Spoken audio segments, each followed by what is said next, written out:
we're live. 2-minute, 15-second delay. It's the return of the Limon, the day after Christmas, and all through the hood. I am second to last in chips. I have 1/3 of the starting stack size, so where standard. are you? I want to watch whatever you're doing. Go to Open Global Poker. Yeah, Open Global Poker, and I'll walk you through. But aren't you on? You're not on like. Oh yeah, YouTube, but it's a 2-minute, 15-second delay. That's fine as long as I can see the chat, right? Yeah, you can see the chat. I'm gonna be talking. I mean, I'm gonna be talking to the people in chat. I'm not gonna. I don't know. That's I can't fine. help you with poker. What are you talking about? You're the greatest. You're one of the richest. I literally know nothing about what you're doing. This is there was a discussion earlier, and I'll revisit all the discussions that we had in the last hour, or me in the chat, because you're actually good to chime in on this. So how many actual poker players, past, present, and future, more past than present, like have over a $10 million net worth? Is this thing supposed to be on Wayne Chiang Poker? Yeah, but it's a 2-minute, 15-second delay, so it's not up yet. Oh, so in 2 minutes and 15 seconds. Now like 1:40, 1 minute, it'll be up. And then they're gonna come. People will come in mid. I can't. Oh, they're already. I had wild animals in, so they're gonna. I can't say I'm on your thing on Twitter because I'm suspended right now. Oh, Infinite Stacks is suspended? That's fine. Yes. I'll tweet it out. At Infinite Stacks. Feel free to follow in 3 days. I have King 7 of Hearts in the small blind. I am not going to play. I'm in last place now. I'm 113 out of 113. I'm on the opposite of final table. Shout out to Joe Kim, who was here earlier, and was like, "Is this the final table?" I'm like, no, it's the opposite of the final table. So what was this question you had? It was something about. There's a lot of topics, but like how many actual poker players who claim to be professionals at one point? This includes like the Helmut Negreanu, whatever. Like have over $10 million or more. Oh, have $10 million? Yeah, earned through the poker industry, not necessarily just those are like so wildly different questions. Wildly different. No. Planet different. No, I think there's a lot of poker players with $10 million. I think the amount of poker players who have $10 million made through actually playing poker hovers around 0. No. I mean, like from their poker endeavors, but they were actually at one point a winning professional poker player. I think that's the criteria that I want to narrow it down to. Somebody like Phil Hellmuth and Daniel Negreanu, who almost assuredly unlikely netted $10 million playing poker, right, but clearly, did through their endeavors. Right. Well, listen. Through cash game poker, I would say 0. Well, I'm pretty confident it's 0, because the people who would play big enough to make $10 million and still have it around, like making $10 million is easy. I mean, I'm sure that. You mean net 10 million, or like holding on to 10 million? Yeah, it's like making it isn't that hard. Like a lot of people, that list would be huge, but actually having 10 million that you haven't spent. Well, yeah, you're talking about net 10 million lifetime, in which I'm not there yet, but by the time I'm dead, it's knock on wood, it's probably gonna happen. Every winning player who stays in poker will probably make $10 million. Yeah. That's not that big of a deal. Right. But actually having $10 million. Yeah, that's a completely different. In the bank is a completely different deal, and doing that only from poker is basically impossible. Playing poker, but what about say Live at the Bike is an endeavor, or like Poker Go, or Upswing Poker, or the World Series of Poker. I mean, doing it from other things is definitely possible, but then you sort of you have to put so many weird people on a list, okay,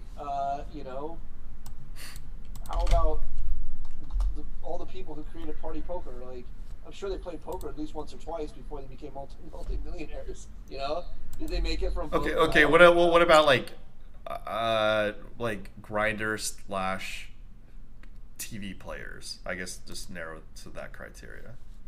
Like, you know, like I said, like Helmuth and Negreanu clearly, excuse me, would be in this category because presumably at some point they were winning grinders, and then, you know, their endeavors, which they wouldn't have if it wasn't for poker and are poker related. Right. Yeah, but then you could say somebody like Mike Sexton made more than all of them. Oh yeah, no, he's definitely on the list. like I talk about Mike Sexton like all the time about like being one of the goats, like but like parlaying the industry in your favor. Yes, he's on the list obviously, but then it's sort of funny to talk about it like that because at some point in time, Mike Sexton was like basically like getting put in tournaments or something. You know, the millions and millions of dollars that he had didn't have anything to do with playing poker. Okay. Right? Okay. So he was in the right place at the right time, and he's a sharp guy. Right. And you know, you sort of put those two things together, and then maybe before he died or whatever, I don't know. He didn't lose it all back betting on sports. I don't know. We don't know. I mean, yeah. Mike Sexton has a very, very like interesting life story, and sure. what do you want me to say? I mean, you're just absolutely correct in that. So, all right, chat. We're gonna have to narrow the criteria. How do I see this stupid? I can't see this. It's up. The chat's up here. I'll share it with you. Oh, how do you? I'm gonna email it to you. Oh, okay. Don't worry, man. I got this. Dude, I'm so bad at this. It's 100% my fault, obviously. Yeah, whatever. I'm gonna send it to Nicole too. I've been promoting her new endeavors. Oh, Nicole's coming on. No, I'd like it. Oh, I have pocket fives here. Do I shove? Dude, I'm like, you know what? I'm about to bust. I'm shove. Boom. I don't even have 10 bigs. What do I have? I'm here. I have 7. I have 7.5 bigs with fives. I just want to steal the blinds. Okay, we're working. Everything's working. Other than the stuff that comes up in the chat now, is going to be 2.5 minutes late. Yes.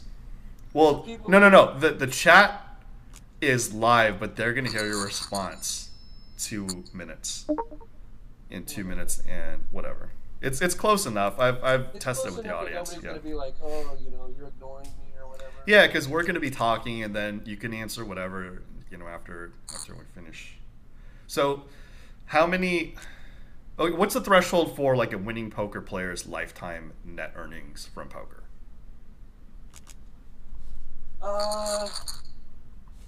Well, it depends on how expensive your lifestyle is. I mean, really. Oh no, net, like discounting spending. Oh, discounting spending. Yeah.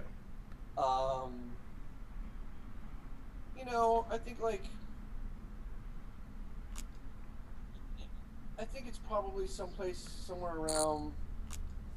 It also depends on how many hours you play. I think that there's people, and then you know, obviously the poker economy gets bigger and smaller, bigger and smaller. A lot of people who are in poker right now are not making the amount of money that they could have made like just a few years ago. I'm gonna say Ace or 10. Oh my god, he just rared a 3-outer against me. All right, we're out of the tournament. That's fine. Go ahead, talk. I'm just like I'm gonna grind cash. You're completely out of the tournament.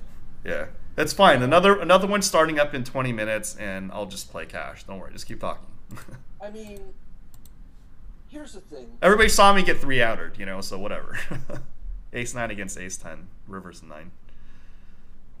Like poker's sort of a weird thing in that the bigger you play, the more cash you have to have on hand. Yeah. The more cash you have on hand, sort of the dumber you are as an investor. Yes. So you can't grow it. It's a you know, it's sort of a double-edged sword there in that respect. Like, okay, you want to play 25-50 PLO. Well, you probably I mean, on the very, very low end, need to have a couple $100,000 available to you. Probably on the realistic end, more like $500,000 available to you. So then that money's sort of like sitting in the cage or whatever. It's in chips or cash. I mean, you could buy. You can't buy like you can't buy like real estate or something with it. You could buy stocks, but then you're going to be trading in and out of these stocks, and that's going to cause a tax burden for you. And it's also going to be a situation where you might not want to sell one of your equities at a specific point, but you need it to keep playing poker. So most people just have it in the fucking cage, which is even a bigger disaster. Which I've been one of them. World, I guess it's worked out for a lot of people that they have it in Bitcoin. Yeah. Which, again, though, maybe like you don't want to sell Bitcoin to play poker because your Bitcoin you can appreciate, yeah. You're losing money by selling it. Yeah. So it's sort of weird, like the way that you say, like, okay, there's a 200, 400 no limit, and there's 100, 200 PLO, and yada yada yada yada yada, that go like on these very rare instances. And so, because they go under these rare instances, people just don't really have that kind of money around, and so you end up like selling pieces or swapping. You join a group of some sort, like people did against Guy Laliberte, and they did against lots and lots of other people. So at that point, though, you're not really playing those stakes. You're still playing something around the stakes that you were playing when it all comes down to it, you know, when everything comes out in the wash. What you get from that basically is a rush, a certain level of poker popularity. But, you know, if there's 6 guys sharing bankroll against Larry Flint and Doyle Brunson's putting up all the money, those 6 guys get to have a lot of people talk about them playing 4,000, 8,000 stud or whatever. Yeah. But they're not really. Like Ted Forrest then, he plays 4,000, 8,000 stud for, you know, a 48-hour session, and then you see him playing 5-5 PLO like the next day. Because none of the money was fucking his. It didn't really change anything other than, it changes things to like poker nerds, I guess, but it doesn't change anything for your life. The money that you can make on a day-to-day basis, and the market sort of decides this. The market basically says, this is how much money you can make on a day-to-day basis. It's a game that runs every single day, 24/7, okay? So the biggest no-limit game in the world is probably 10-20, and the biggest PLO game in the world is probably 5-5-10. In the These legal, are probably the in biggest, the legal casino. Well, I mean, you could play in a home game, but that doesn't run 24/7, you know? Recently I mean, has been. online, Shout out to Cyrus Namani in the chat. Woo! I don't know how big whatever runs online is. It's getting smaller and smaller every damn day. I mean, I check room periodically, but I'm just, you know, MTT. So you see, like, the chart for a poker, whatever, blah, blah, blah, you know, it's a lot of mountains and a lot of valleys. But when you average out all these charts, basically, the max amount of money that any professional poker player can make is their expected hourly win rate in the biggest game that runs every day. Putter. Sometimes the second biggest is more profitable. Yes, that's true, but I'm just saying, like, even for the same player that, you know, wins in both. We're talking about, like, we're like going out on a limb here. You asked me for like the most you could possibly make. Yeah, like, that's fair. So we're talking about the elite of the elite player in the biggest game that runs every day, that they can actually have as a job and get in their hours. Yeah. So, is there a guy who can make 10 big blinds an hour in live 10-20 no limit that basically goes every day? And I say, yeah, there is. So that would be like the most elite player in the entire player pool, basically a couple of them. So that's $200 an hour. And if they play full time, that means they make $400,000 a year. So a player like that could make $8 million after 20 years, and I think almost anybody could stay sharp for 20 years. So yeah, in this industry, I'm just kidding. I'm joking. An elite guy can stay sharp for 20 years. You stop being elite after probably we've all seen it, unfortunately, like the Bobby Hoffs of the world in this. Like at some point, your brain just doesn't work anymore. I think generally around age 35, like your energy drops. You're definitely not as sharp. Whereas like in a short spurt, like definitely during quarantine, I've shown that I can go back to the person I was. Do I want to? No. Can I sustain it? No. So, no. I'm done. Like I'll go back when my ego hurts, but past that, I'm just like, I'm good. There's probably a tiny handful of people out there who never had to do anything crazy and have some insane run good in some insane big game at any point in their life, who have made $16 million in their lifetime. Let's say somewhere around there. Now, and then the question comes in: well, how much did they spend? And the thing is, those guys, those super elite players, are almost also always super elite spenders, and because it's just so rare that one of these, really top players, like now with from the old group of players, ends up not like sort of dying broke or near broke.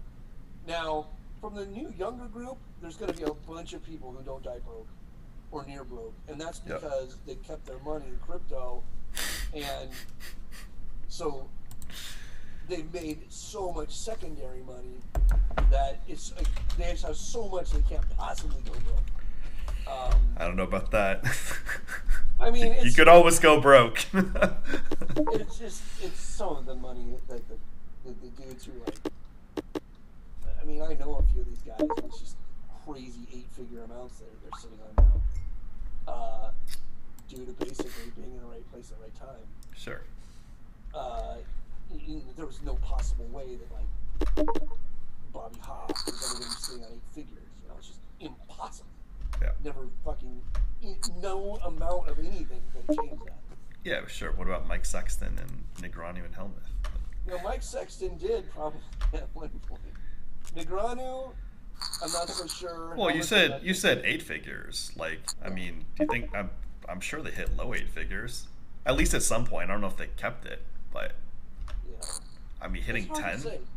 It's hard to say, yeah. But I'm saying like it over under Helmuth and Negreanu at one point in their career hitting 10. I would say it's more likely than not. Well, that they had that much sitting in the bank? No, that they just. Well, not in the bank, but just like total assets. Like, I mean, Negreanu has a house, and Helmuth has a house in Paul also. So like in house plus like whatever they have going on, like with their net worth in Poker Stars. Yeah. That's what I mean. Yeah. Total net worth, for sure, 100%. Yeah, I mean that like Bitcoin is total net worth as well. It's not sitting in the bank either. Bitcoin, but like Bitcoin is just like another animal, though. Sure. It's not like buying a house. Right. Having a house grow on top of 100 other houses, and 100 more houses grow on top of that house. It's a whole other fucking ball game for individuals who fucking won an idiotic tournament on Seals with Clubs or something for 1,000 Bitcoin 10 years ago. And then like chose to hold on, which I'm like, I didn't fight for an argument of like staying on Seals with Clubs, and I'm just like, obviously not happy in retrospect, but whatever. It's real life. Like I can't complain how the run out was, despite how crappy those years were. Or I mean, dudes who are sitting in the Commerce top section, and some Russian idiot comes in and wants to keep gambling, and says like, if you keep giving me cash, I'll keep sending you Bitcoin. When Bitcoins were 1,000 a coin or 100 a coin, some crazy comedy amount, and you got a guy like Bryce Yoki just sitting there fucking sucking up insane amounts of coins, and then they're not losing players, so they never actually spend them. So Yep. then you fucking end up with like mountains and mountains and mountains of money. Yep. That's a modern phenomenon.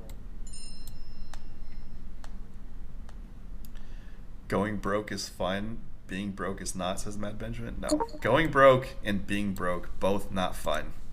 Personal experience. I guess it depends on your personality. For a lot of people, going broke is the point. Oh. You ever met Sam Grizzle? I have not. So. Oh my god.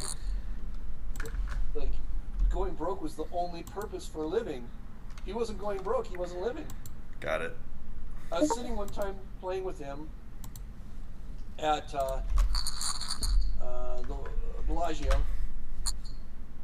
We're playing 10-20 no limit, and he takes a phone call from one of his kids.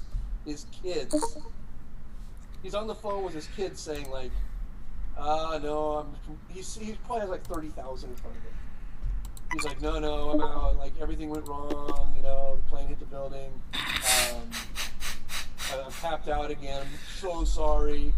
And like everybody at the table is just like, this fucking guy.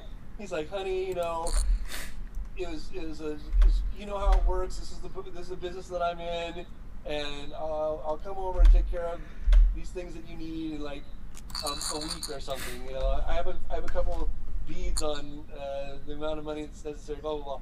And he's just having this entire conversation with one of his kids in front of the table about how he has $0 fucking dollars. Meanwhile, it's like bet raise, bet raise, bet raise. The guy was out of control. Here's my revenge for you. Hey, here are all the names you dropped in a bucket. You don't even get it. You accused me of name dropping. Now you're name dropping.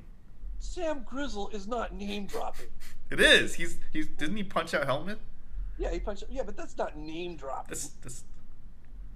Name dropping is like. Oh, I'm sorry. Your threshold of name dropping. Oh, I just got quit on. Anybody who has the ability to play poker with me and I have the ability to play poker with them is not name dropping.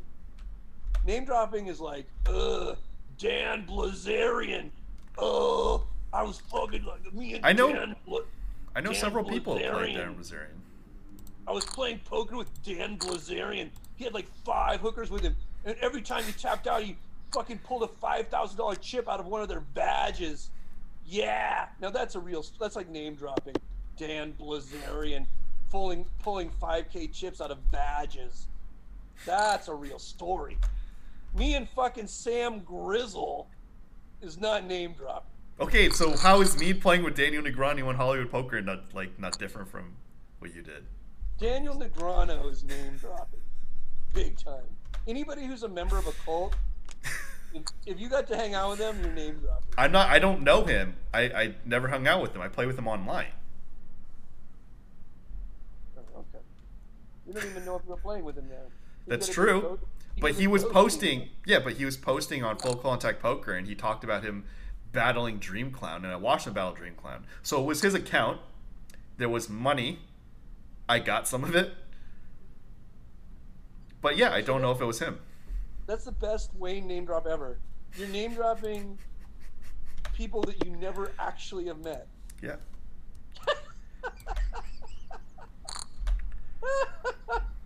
You're name dropping the guy who was playing on his account for him. You're probably playing against Dan Zach or something. No, Dan Zach would not be coughing up chips to me. This real kid poker on Hollywood Poker was definitely giving some chips to me. And there were 7 other witnesses minimum at the table. I don't know if they're still in action, but there were definitely 7 other players at the table. Cyrus Namani says the liquidity you need to stay afloat and profitable play poker professional is basically insane. No one does it. Risk run very high for a vast majority of pros. Yeah, that is true. And that's what you're saying. Yep. And I used to. Bill, what does he say?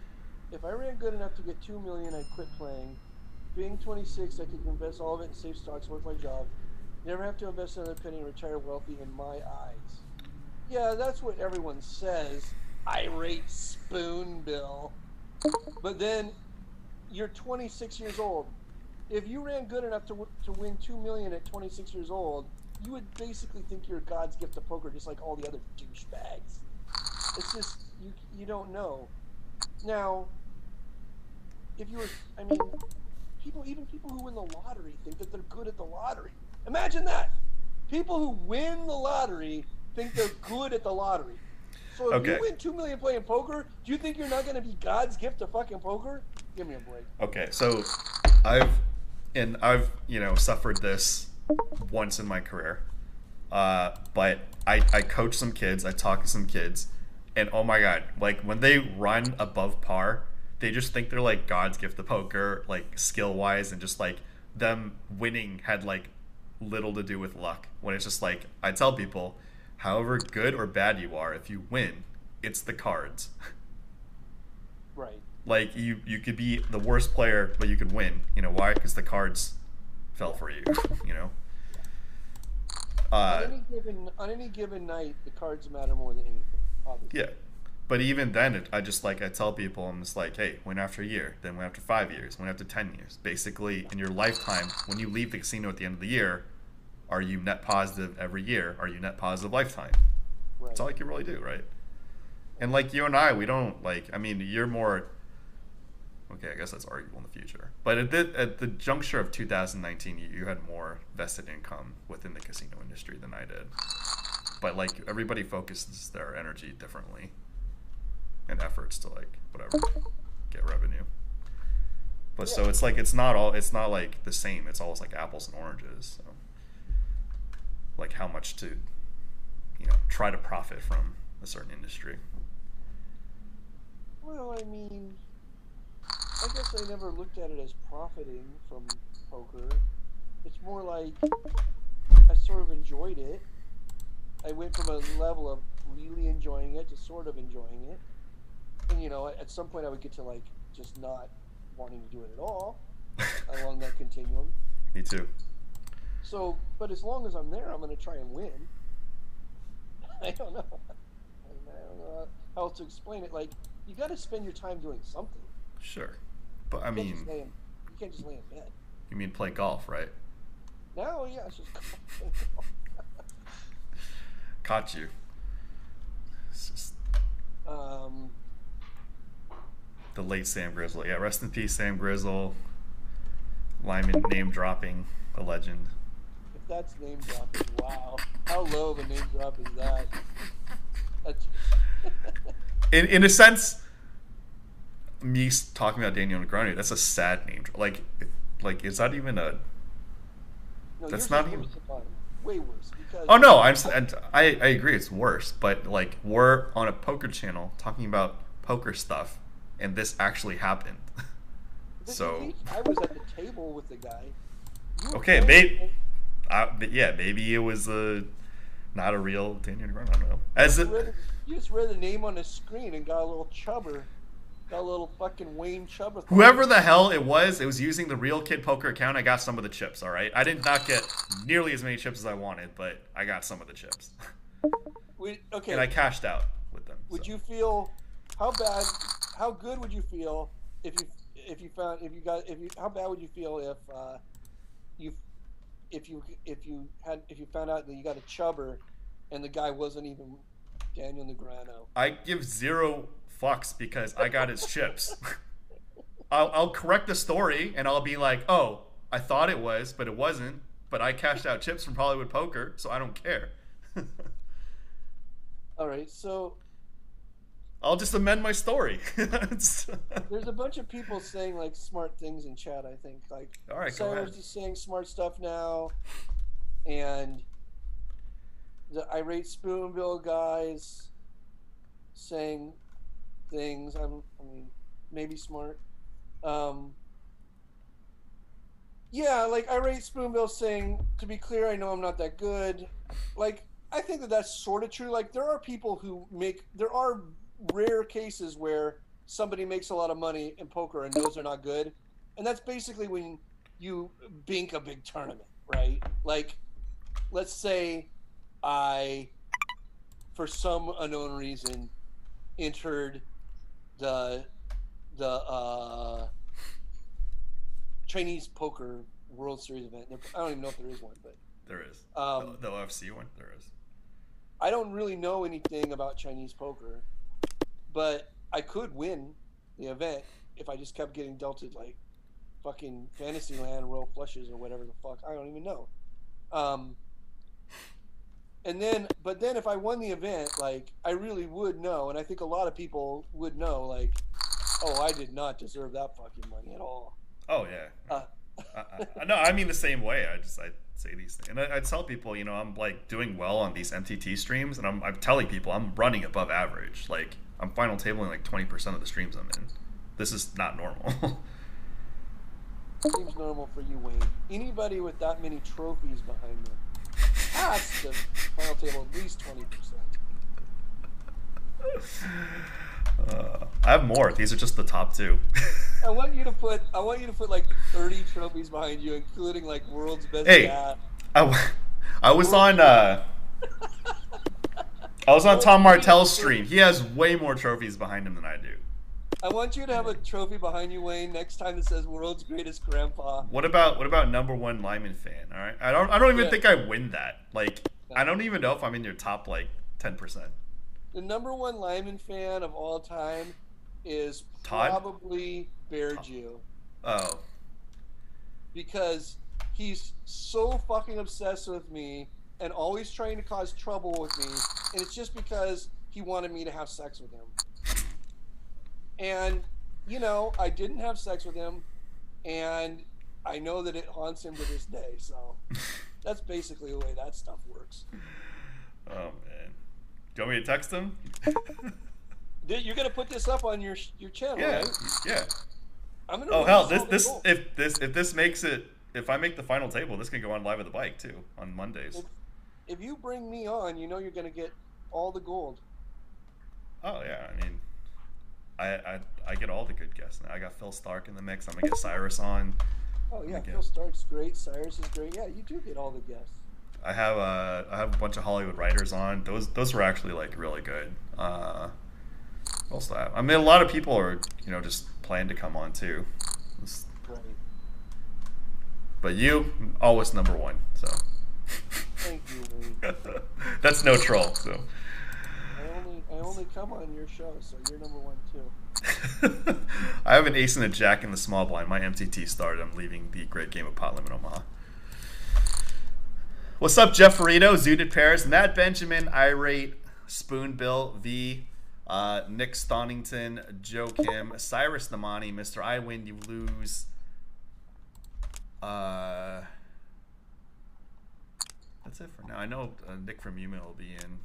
Let's see if the other wild animals show up. But thanks for tuning in. Hit that thumbs up and subscribe. We're up to 18 concurrent.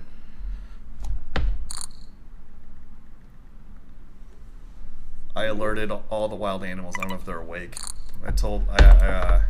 Oh, whoa. I got a very stupid hand. King 10, Jack, Jack, King 10 of diamonds, under the gun, 6 max. I can't alert anybody because I'm banned from Twitter.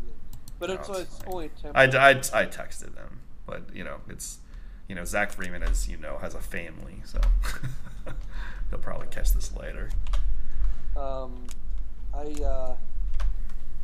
said that Mohammed bin Salman should be droned, which is true, and that got me fucking banned from a 7-day ban from Twitter. Because I said Mohammed bin Salman should be droned. The guy fucking chopped up Jamal Khashoggi with a fucking little saw and shit. He sawed him up into little bits. If we're not going to drone anybody, if we're going to drone anybody, it should be Mohammed bin Salman. Like, who's the Mohammed bin Salman fans at Twitter? Who's on his side? That were like, well, that goes over the line. Fuck my life. If you can't say that Mohammed bin Salman should be droned, what kind of world do we live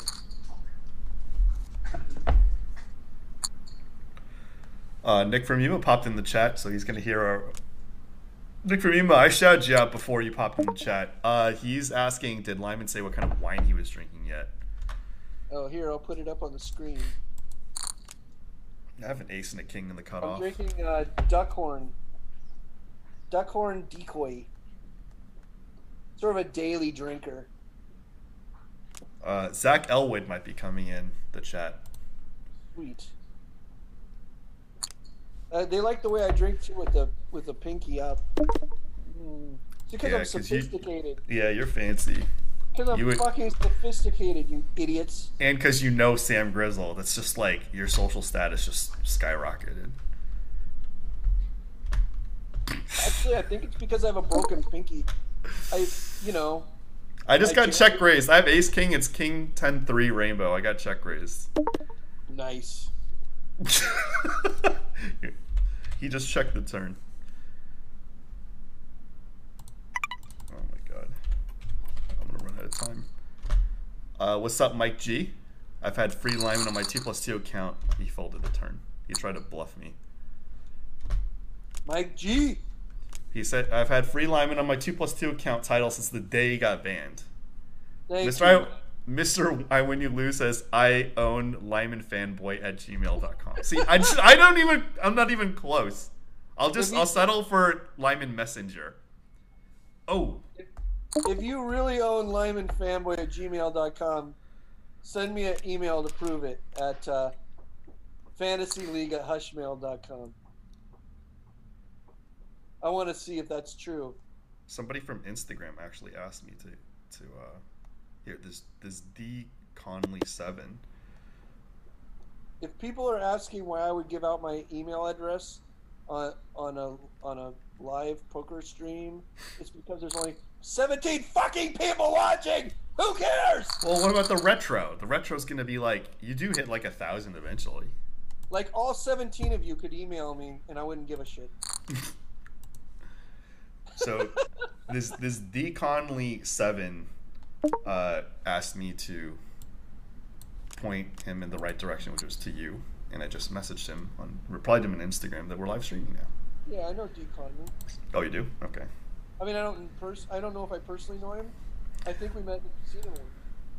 You just know everybody. Hey, I have a question. How do you remember like so many people? Like, cause I try to remember everybody I talked to. Cause like, my memory's so bad now. There's people I've known for like, I definitely know them for like, 10, 15 years. I just like don't remember their name or how I know them. I mean, obviously it's gonna be, through cards or something, but do you have a technique? No, do I you don't. Do you group into Limon fans, haters, ambivalent? No, I don't know. I mean, Nicole's ex-boyfriend. That's basically everyone. That's too many for me to remember. That's true.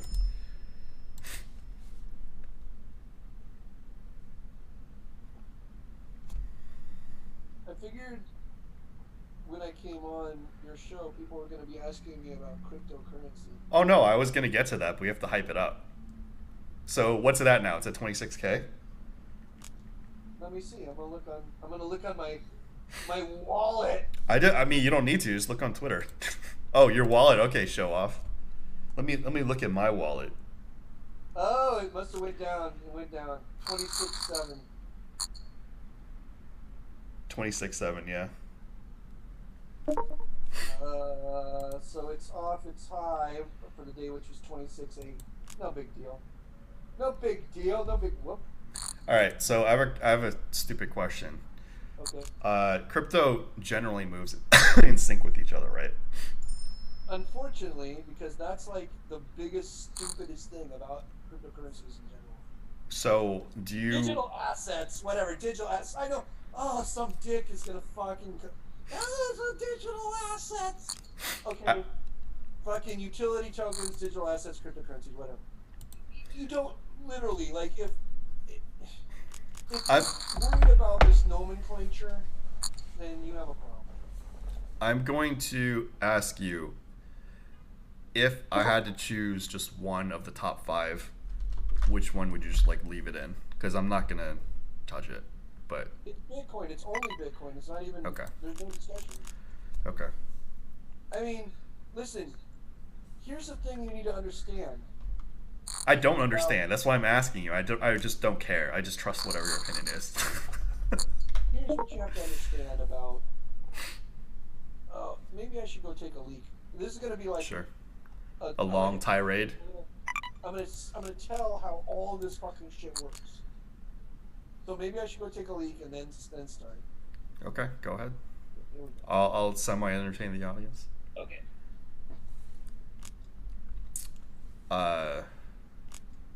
When crypto drops, or when crypto drops, I'll switch over to BTC then.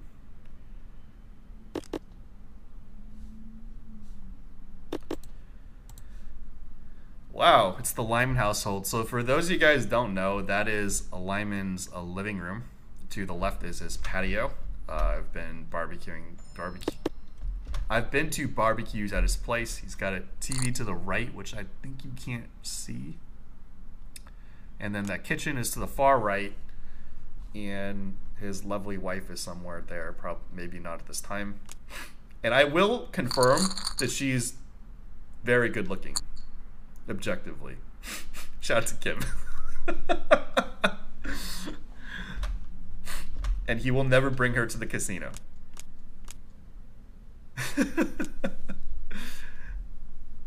That was probably Kim. Shout out to Kim. And they cook really good barbecue.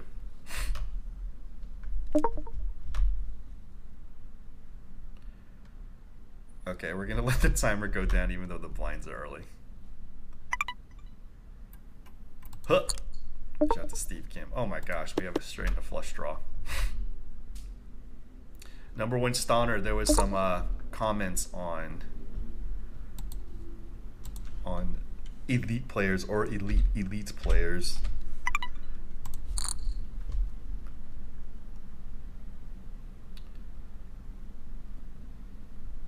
I do have a draw.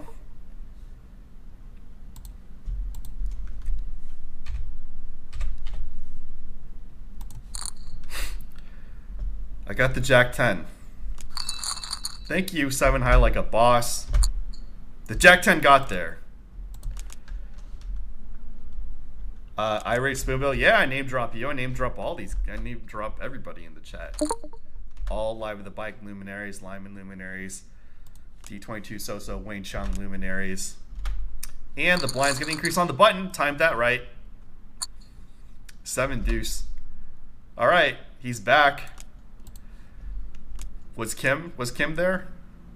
Yeah, I don't know what was going on in the living room while I was gone. It could have been. Well, so what happened, somebody came in, I presume that was Kim, like in the back, and then just moved away. And I told the audience that the rumors are true. Your wife is very attractive. No Romo, no. She's good looking. No Romo, yeah. And she's old, and she's super old too. Is she? I don't know, I'm not. She just turned 22, right? It's even extra good. Kidding. She's well done. No, she just turned 22. That's what I heard. That's what the grapevine says. Absolutely. I have no idea how this. I don't know if am I centered in the screen? Let me check. You're fine. Yeah, you're good. Dude, oh my God. Your commerce card. Do you still have your commerce card? Yeah. It is your old picture, right? Yeah. Do you want me to get it? Sure, and show it to the audience. Because I tell people you look like Eminem.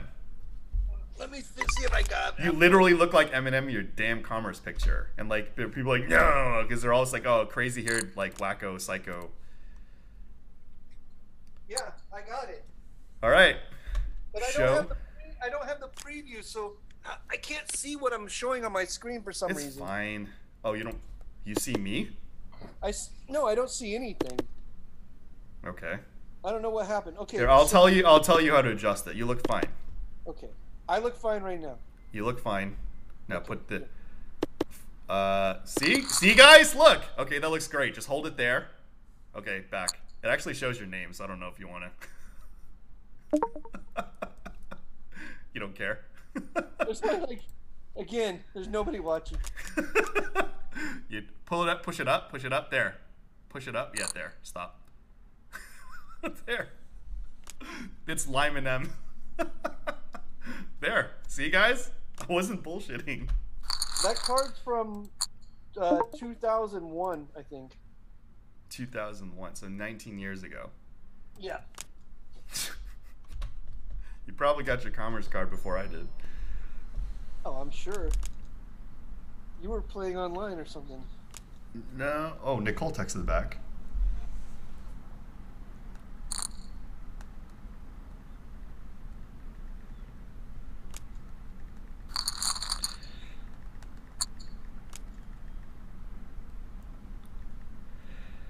Nicole only thumbs up, but I don't know if she'll come in. I'll beg her to. Bad beat 8-3 says winning the Global Pro. Okay, I am up on Global Poker. It is nothing to be like proud of. In fact, like after today, it's definitely not going to be something to be proud of. I have a king and a queen here. I'm going to raise it up from the big blind. Nick Harold, limp early position.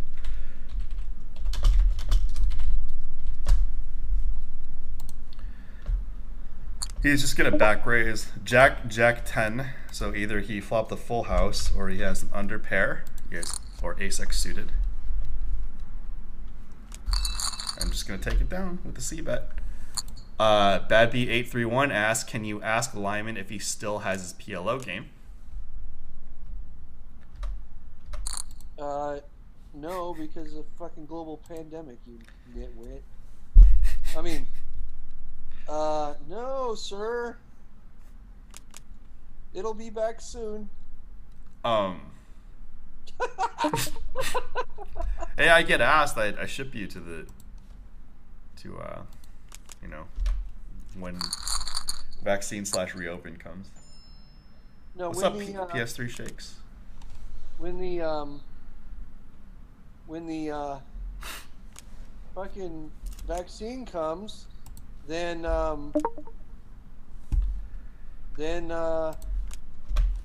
we'll have the PLO game again. But there's no vaccine, and so we have to wait a while. Hey, you got a hater, Mr. I Win You Lose, who claims to be like a massive fan of yours, says those glasses LOL and says you don't look like Eminem. Yeah, dude, back when I was starting out, you had to have some badass fucking glasses to play. Like if you were Billy Baldwin. I had this exact same glasses as Billy Baldwin. Baldwin. Bad Beat 831 says, I want to play with Limon, even though it'll probably take my money. How would you rate your pot limit Omaha skills compared to your field? Me? Yeah. I'm like a 9 out of 10. There's an elite mid stakes pro who says you suck. Or maybe he just said that about your no limit hold'em game. I don't remember. I don't know. My no he said I game, suck too, or he said about has been. I don't know. No, my no limit game is probably like 7, 6.5 out of 10. What do you think the average no limit pro is? No limit LA pro. Out of 10. But on PLO, I mean, all I know is that I win and most people lose. So what are you gonna do? Until I start losing, I guess it is what it is. But you have backup plans. Shout out to Chris Miles, who should be coming in. But on no limit, I don't know. No limit's weird for me. It is. It's just the game is. It moves too slow. It's not just that. The tension between people just like increases so fast in No Limit versus other games. Like literally, somebody gets stacked, somebody gets bad beat, and like exponentially, like it's just like bad blood, like all over, and just like everybody feels it. Yeah, people in No Limit definitely dislike each other a lot. Oh yeah, it's. Well, not just that, like everything. Limit, hold'em, mixed game. I mean, everybody dislikes each other, but No Limit, it just like, I think it's like minimum 5x, if not 10x. Yeah, it's because the game is actually sort of low variance. So like once something bad happens to you, it's just going to stay bad for a long time. Whereas in PLO, something bad happens to you, and then something good happens like 3 minutes later. You know. That is true. But another thing is, I think a lot of no limit hold'em specialists are so like prideful and like no limit is part of their identity. Yeah. What's happened is in the private games recently, like, yeah, I'm definitely not the player or even the no limit player I used to be, but I performed well. And just like one of the pros there was like, I thought you were a limit player. I'm like, dude, everybody plays no limit hold'em. And it's like, I've made the most lifetime off no limit, but it was an easier era. I don't like the environment. I don't like that everybody's studying, but if you force me to play, I'll play. Right. So. Yeah, I don't know what to say about it. Don't care. It's just like I barely play No Limit, and when I do play it, I don't play it that great over the last 8 or 9 years. And who cares? What are you gonna do?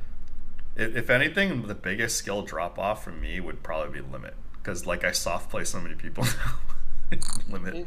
I'm good at limit though. I'm much better at limit than no limit. I hold them. But PLO, it just sort of fits your certain games fit your personality. You know? Yeah, no, I agree. None of them fit mine. I'm just losing a player in all of them. What do you mean? You're tournament crusher now. Oh yeah, damn it! I can't lie because of stream. But I'm like, I just punted one. I was 0 for 4 in the stream yesterday. Right. So I'm a losing tournament player as of the last 2 days. No, but you're up big. I'm not up big. I'm up. I'm just up. Okay, what's big? If I'm playing 218s and 110s, what would you consider like? I meant up big for you. I guess like being net positive while I'm streaming. That's pretty much was the goal. So yeah, I mean, I'm doing fine, and just hoping I make final tables for video. Yeah, exactly. Because then you get a much more viewers. It's more about like nobody's gonna watch me. There's so many people. Like people love the guys who like talk big and just like, I did this, or just like, dude, Ryan DePaulo won a bracelet in a Whole Foods parking lot. Like you just can't top that. It's true. Like, you know, once he did that, I'm just like, F. Okay, let's just get to the Bitcoin topic. It's at like what, it was at almost 26K earlier. You want me to check it again? No, I'm checking it right now. 26. It's at 26.6.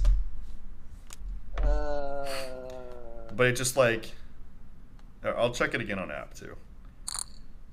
I got it at 26,669. Yeah, sure, whatever. 26.6. Whatever. All right.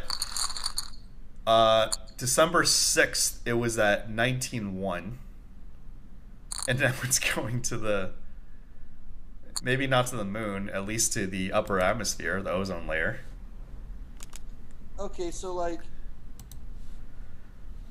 here's what you need to know about cryptocurrencies and digital assets and fucking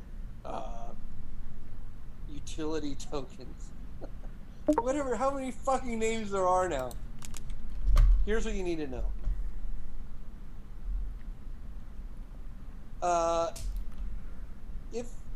If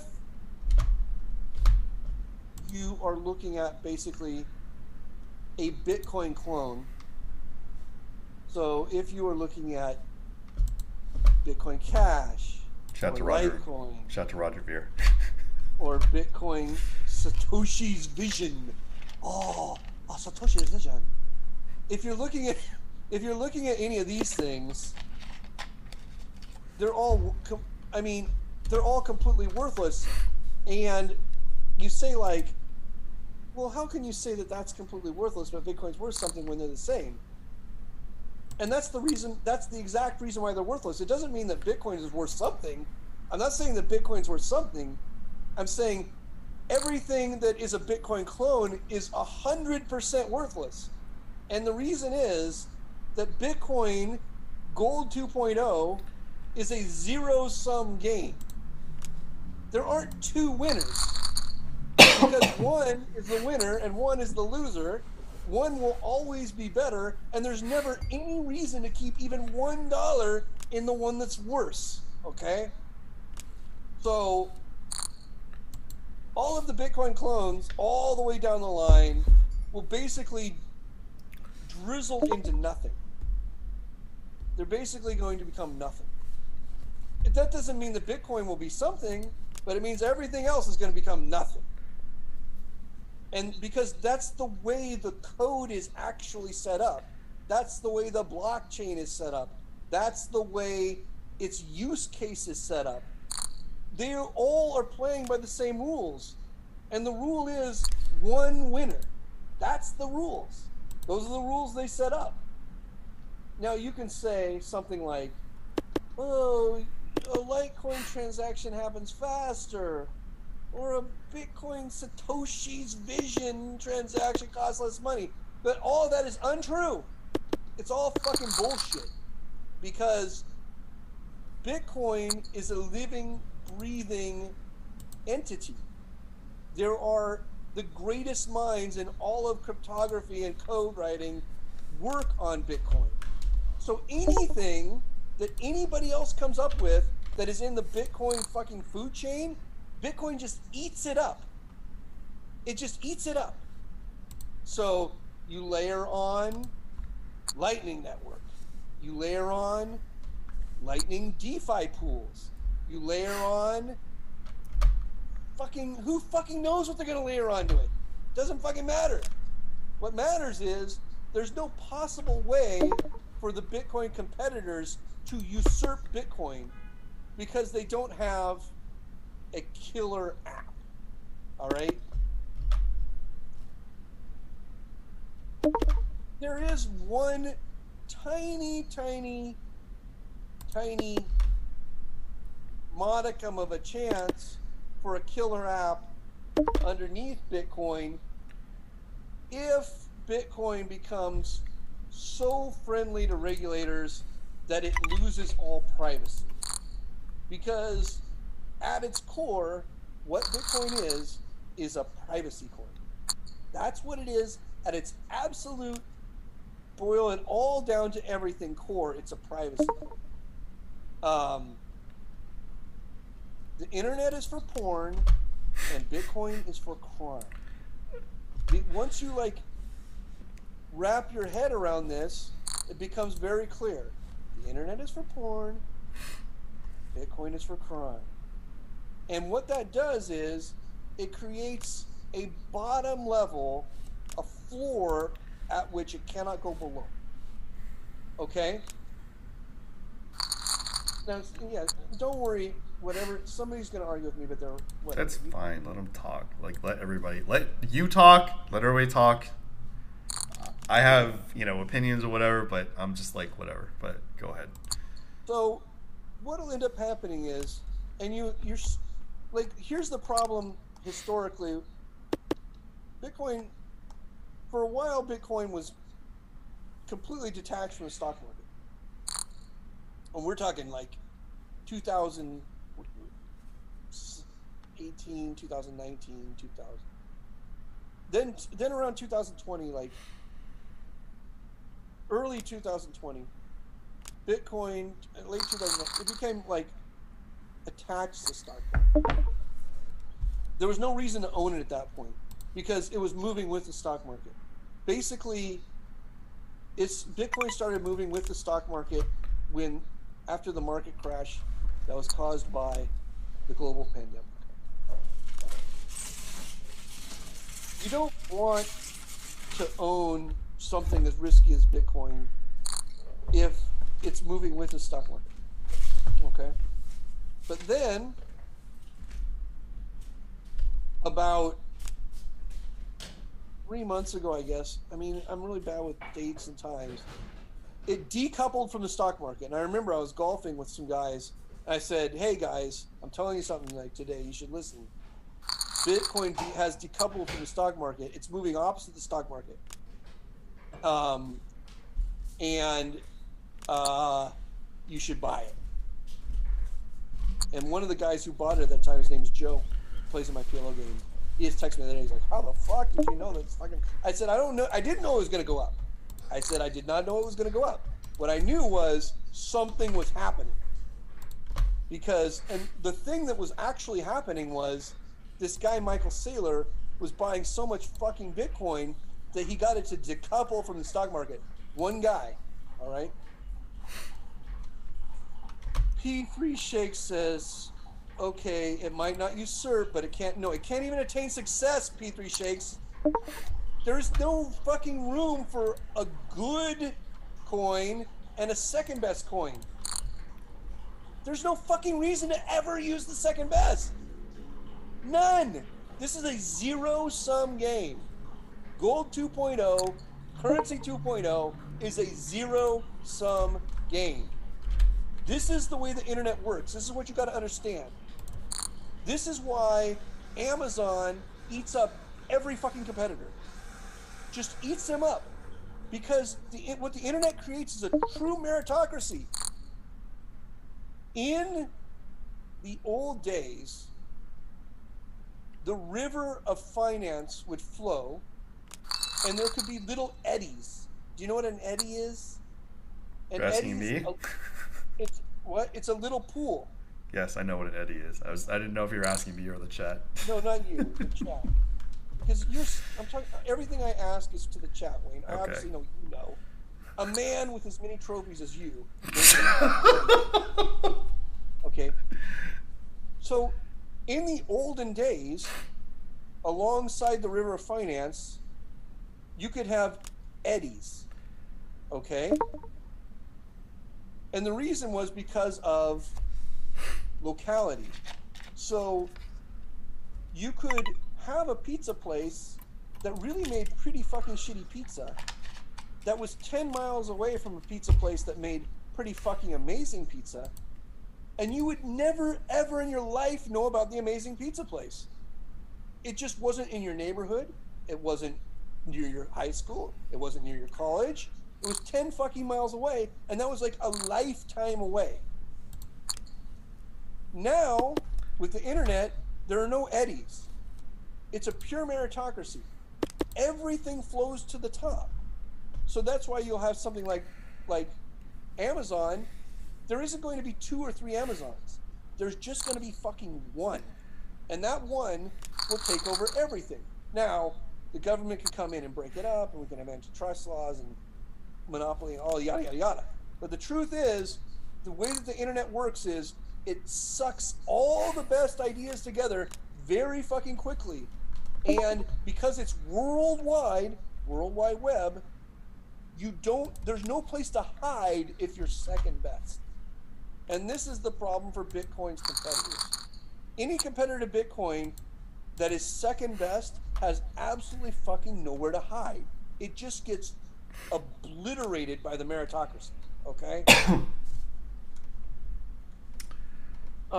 There's one caveat and exception. Okay.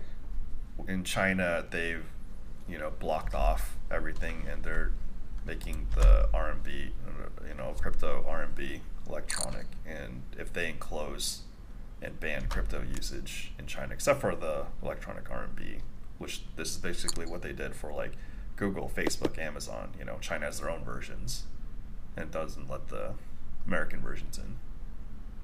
Well, yeah, you could have a forced eddy. You could have autocracy or dictatorship force a non-competitive environment. But the problem is, it's not like you release that non-competitive coin into the real world at some point and it succeeds. It doesn't succeed because it was always inferior. Because any coin that the Chinese government is going to try to allow instead of Bitcoin, or just blocking Bitcoin, will not have the privacy. And the privacy is the whole purpose of the coin. Without privacy, Bitcoin does not exist. Bitcoin is for crime. That's what it's for. It's for people who want to do things and not have anyone know what they're doing. Now, you can say, well, they're just selling peaches. No, they're not selling peaches. If you sell peaches, you don't have to be secret about it. They are laundering money and yada, yada, yada, but it doesn't fucking matter. I'm not passing judgment. This is the killer app of Bitcoin. The killer fucking app of Bitcoin is crime. It's privacy. And it is the best. The absolute best. And there is no second best. There can't be a second best. The second best will always get eaten up by the best. This is what happens in a pure meritocracy, which is what we're looking at right now. Okay, so moving on to the other coins.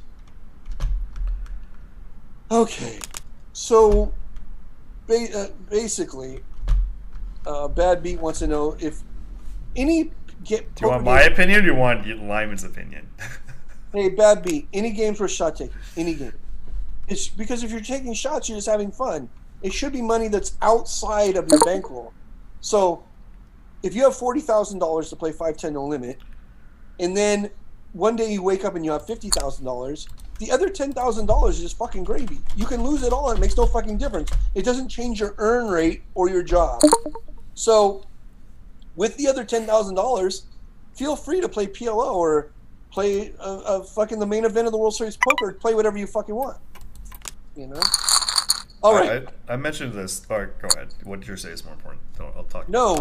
What you say is less important. No, you're the only person who, when I play the main, you're the only person that has a piece, and it's no markup. So I just, it's okay. You reserved it, and I mentioned to some of the people that I coached that I messed up in the past regarding the World Series. Like I should have played like the main and perhaps some higher profile events, but because I was always thinking of like terms of like EV and cash. I should have just thought of like the main event or 5 Diamond as like a completely separate thing and just like enter but write off the entry as a loss. Right. And just like if it goes well, which if you make a final table or God forbid win, it's life changing. Especially now with all the other stuff I'm doing, including Live with the Bike. So it's literally worth multitudes more for me than just the cash. But even for a normal person, it's literally life-changing. But I should have just like been, okay, because this phenomenon is so life-changing, I could just be like, okay, 10K every year goes to this and just like write it off as like it's not coming back. Well, Wayne, you should always play tournaments, and as many as you can, and here's the reason why. The reason why is because you own Live at the Bike, and you have a way to instantly monetize tournament fame. Like, tournament fame to this guy in the chat, Bad Beat 831, is really not worth anything, even if he won, because he wouldn't have the infrastructure to instantly monetize it. Yeah. But you, with even the tiniest amount of tournament fame, can instantly monetize the tournament fame. And that's not I'm not saying that's not a bad thing, it's a good thing. Yeah. And you deserve it. So you should do it. No, that's what I talked about this with JJ a couple months ago. And like, you know, as you know, in the last couple of years, I'm working on other stuff. So I had I didn't have much energy, but now I'm basically streaming these tournaments, you know, the highest buy-in on global. Right. And just putting it up, and I'm going to string, like, there's a playlist of all the videos I final table in. You're in one of them. Yes. But now this is, like, my final table cred, and God forbid if I do well in televised events now, then, you know, like you said, like I should have known, it just increases value due to my position. Shouts Andrew Nicholas. Of course. I mean, and there's a lot more we can go into on that point, but we won't right now. Okay, Max EV same variables, you know, different decisions based on position in life. I mean, there are people, okay, fuck it, we'll go into it right now. Go ahead. There are people in your position range who basically live off of that dynamic. Because the dynamic of tournament fame being monetized through a training site or a live streaming site can then be put back into staking in tournaments for more tournament fame, right? So that's a thing that some people basically do for a living, right? Now, that's up to you. I'm just saying, like, You already know it's not going to happen with me, but if it's in the game, it's in the game. It's on. Right? Okay, so the guy, Max EV, says it's not the privacy, it's for the decentralization. Max EV, really? Seriously? You don't understand that decentralization is the privacy? You got it backwards. I'm going to be nice and just say that to you. But don't annoy me anymore. Okay. So, you could have, if you had a decentralized coin that wasn't private, it would be fucking nothing. It's the privacy. All right. The Chinese coin, it doesn't matter if the Chinese coin is distributed from a centralized institution. If it's not private, it's not private. I'll handle this one. The Chinese coin. I'll handle this one. So what the Chinese did that was intelligent was block off American external companies on the internet that would have cannibalized the Chinese population. If Facebook and Google and Amazon were allowed in, they would have like just took all the money out. So what China did was they block off the internet so that those guys can't come in, and they have, Alibaba, they have like, QQ, Tencent, they have I can't think of the search engine right now, but because the American companies were blocked off, that allowed these companies to grow an inferior product within China, and then can't destroy or make money off of the Chinese population. The same thing is going to happen to the electronic RMB, which is, it will be an inferior product, but it won't die. Like potentially Ethereum, BCH, blah blah blah, would die due to Limon's case of BTC being the big name of crypto. So, in the same way that Alibaba, Tencent is going to survive due to the lockout of the other American companies, the electronic RMB will unlikely get destroyed, but will likely be an inferior product of Bitcoin. Yeah,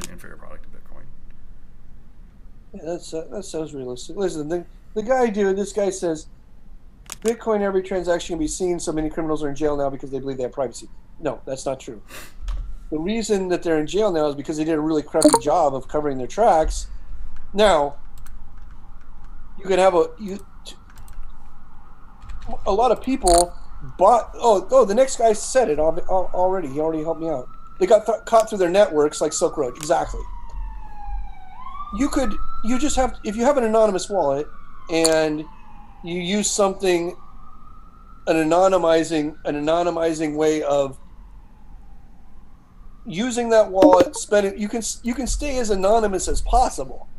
Now, you can stay anonymous enough. You got to understand, like, a guy buying kiddie porn isn't the reason that Bitcoin isn't the privacy use for Bitcoin that makes it extremely important. Okay? The privacy use for Bitcoin that makes it extremely important, the crime, is more money laundering and moving money across international borders. Okay? That is the big fucking use case. And once you move the money across the international border, and then you are across the international border, being unknown isn't as important at that point, because you've already moved the money across the international border, and you've already moved yourself across the international border. The thing is, you can only do that with Bitcoin. You can't do that with gold, and you can't do that with currency, because moving mountains and mountains of fucking gold and currency across an international border or money laundering it through a shell business is extremely hard because of the physical nature. Bitcoin is easier to move across international borders, basically instantly, and it's easier to launder through shell corporation because it's all digital. Okay? Now, if you wanted to stay anonymous, you could, to a certain extent. But at some point in time, everybody's fingers have to touch a computer, and the computer has to be plugged in to the internet. And what this does is it creates the possibility to sort of figure out who fucking everybody is. Possibility? But it's a pain in the ass. Okay. Pretty sure keystroking already exists, but it's just a massive pain in the ass. If anybody is, you know, having these huge transactions, I'm sure it's known. Like, so. Yeah. You know, and then you're already a target. So even if the crypto or the Bitcoin itself can't be traced, like the actual physical forms, like the keyboard or the computer or the internet, the ISP is something will happen. They invent more ways of being private on the internet all the time. They have like Tors and Mixers and Orchid and all these different ways of being private. But at the end of the day, you can still use Bitcoin because it's a way to be private with your wallet. The actual Bitcoin has no one's fucking name on it. Why are we still talking about this? This is so uninteresting. We're entertaining the audience. All right, if you want to change topics, that's fine. No, I like this topic. I just don't like this portion of it. So Baidu was the search engine I couldn't think of at the time. So like, you know, obviously if Google was allowed in, Google, Bing, or Yahoo was allowed in China, Baidu gets just demolished. But because they're locked out, Baidu is able to survive, and then Baidu and the Chinese government can't monetize the Chinese population through Baidu. Okay. So then we got the problem is there's this guy Maxi V who's on the fucking thing, and he's not a smart guy. I'm sure he's a very nice guy, but he's not a smart guy. He says the value is in the finite supply. No, the value is not in the finite supply. The value, at some point in time, Maxi V, the value will be in the finite supply at some point in time. Right now, that is not the value because there's more and more Bitcoins, 900 a day, coming online every fucking day. Now it gets halved. At some point in time, the finite supply will become a very important situation. But as of right now, Bitcoin is still printing more coins. And for a long time, the coin printing was accelerating. So during that point in time, the killer app was privacy. The killer app has always been fucking privacy. All right?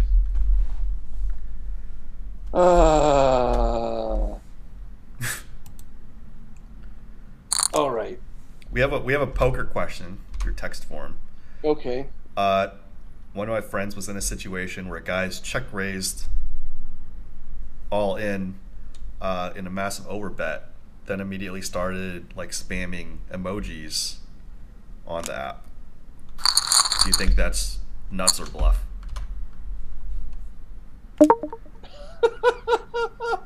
It's a legitimate question. I answered it's more likely nutted because he's trying to like piss the other guy off into giving a call. Yeah, it's almost always more likely nutted. Yeah, 100% more likely nutted. Okay, so going back to this fucking crypto, you got to realize something. Nobody thought of Bitcoin. Nobody thought of it being deflationary or having a limited supply when people were fucking spending 5,000 Bitcoin for a pizza, okay? No one was thinking about it being a deflationary fucking product or having a limited supply when people were spending $5,000, 5,000 Bitcoin for a pizza, okay? So what? It wasn't like one day people woke up and were like, wow, you know, this is deflationary and blah, blah, blah. We're going to start using it. No. What happened was people were like, I want to launder some money. And no one's paying attention to me with Bitcoin. And people were like, I want to buy some drugs. And I don't think anyone's paying attention to Bitcoin. Doesn't mean they might have paid attention later. I don't think anyone's paying attention to Bitcoin. Or I want to fucking buy a child porn video, and I don't think anyone's paying attention to Bitcoin. This was the killer app. The killer app wasn't fucking deflation when they were paying 5,000 Bitcoin for a pizza. You idiot! I just can't take it anymore. Okay, I'm not talking to anybody who has stupid shit to say anymore. Because there's other people who want to move on and understand the way the world works, okay? And actually, like, have a smart discussion. All right. So let's move on to altcoins / shitcoins, ICOs, whatever. You want to move on to that one? Sure. I'm in a big hand. I have ace king of diamonds under the gun. I got 3-bet by somebody I know. And you just see half pot, jack 8, 6 rainbow, no diamond. So I'm going to fold, but I'm going to max timer so I get the blind increase on the button. And I know you got all that. Go ahead. Carry on. I folded the flop. All right. So, listen to me. There can only be one privacy fucking coin, right? There can only be one. 2, the electronic RMB that's locked out from China. It's a zero fucking sum game. There can only be one winner. And that winner, based on all available information, is going to be Bitcoin. Due to the size of its network, the robustness of its blockchain, its inability to be hacked, and essential intellectual property. Everything. The name.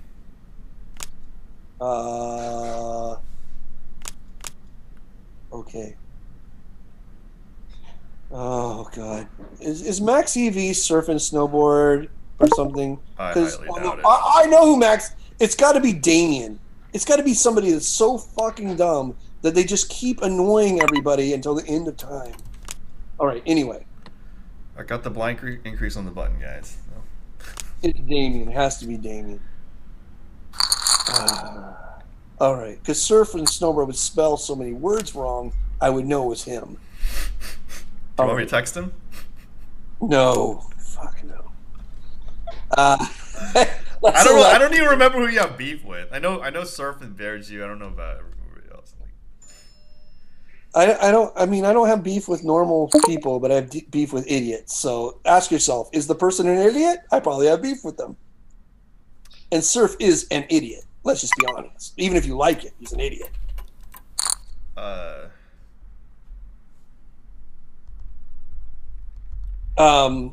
Okay. So there are other coins, and you're going to see a lot of people tout other coins. Andrew Nicholas says, explain an ICO, an initial coin offering. Oh, an initial coin offering. Okay. So here's how this works. Oh, somebody's calling me. It doesn't matter. An initial coin offering is basically like an initial stock offering. You get, you get a first dibs at buying the fucking coins, whatever. You're fucking just buying fairy tales. Monero. I think you mean Monero. But Montero, it makes no difference. Neither of them have any chance. Okay. All right. I gotta just stop reading the chat. How can you have 19 people watching and all of them are annoying me? All right. Okay. So you want to make money. Monero is a privacy coin the exact same way. Okay, MaxEV, Monero, Zcash, Litecoin, they all have privacy elements. There's no one that's more private than the fucking other. The privacy comes through the wallet. The coin.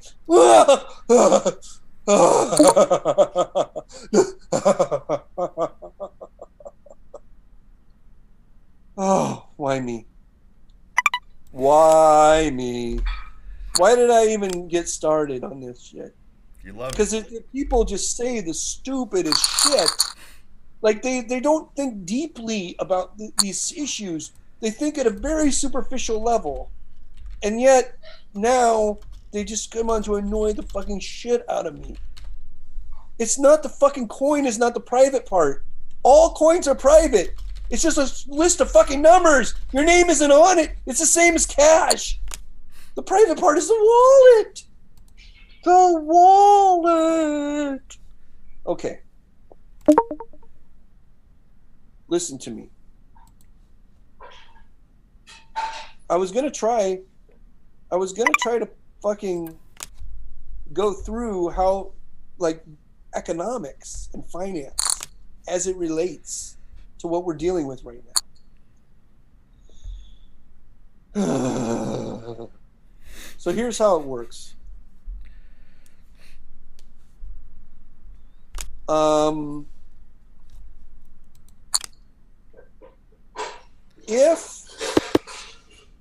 If you are watching CNBC, or if you're watching Fox Business in the morning, when you get up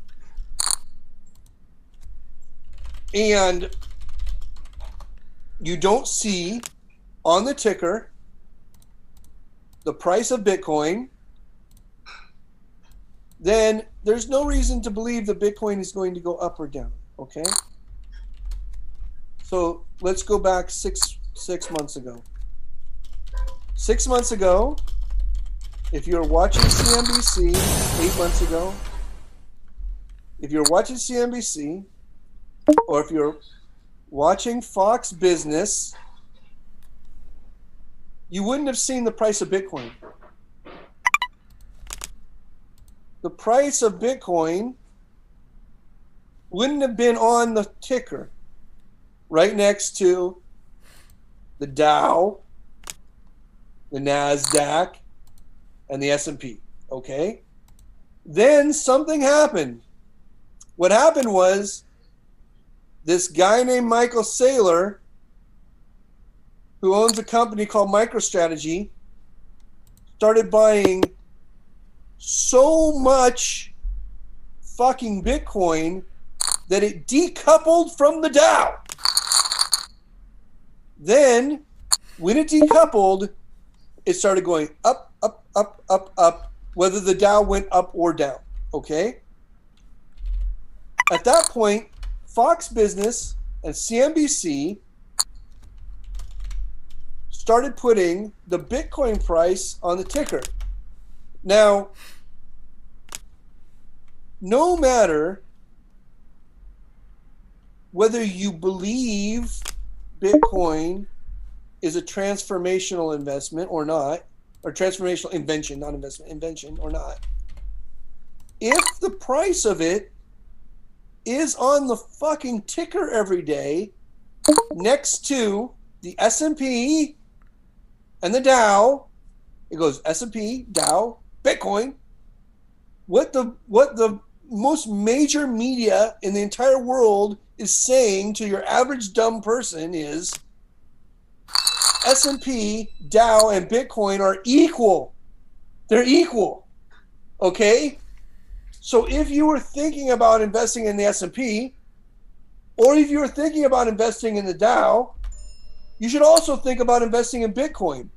So the only thing you need to know is it's going to go up. Period. Fucking period. It's going to go up. Because of the laws of supply and demand.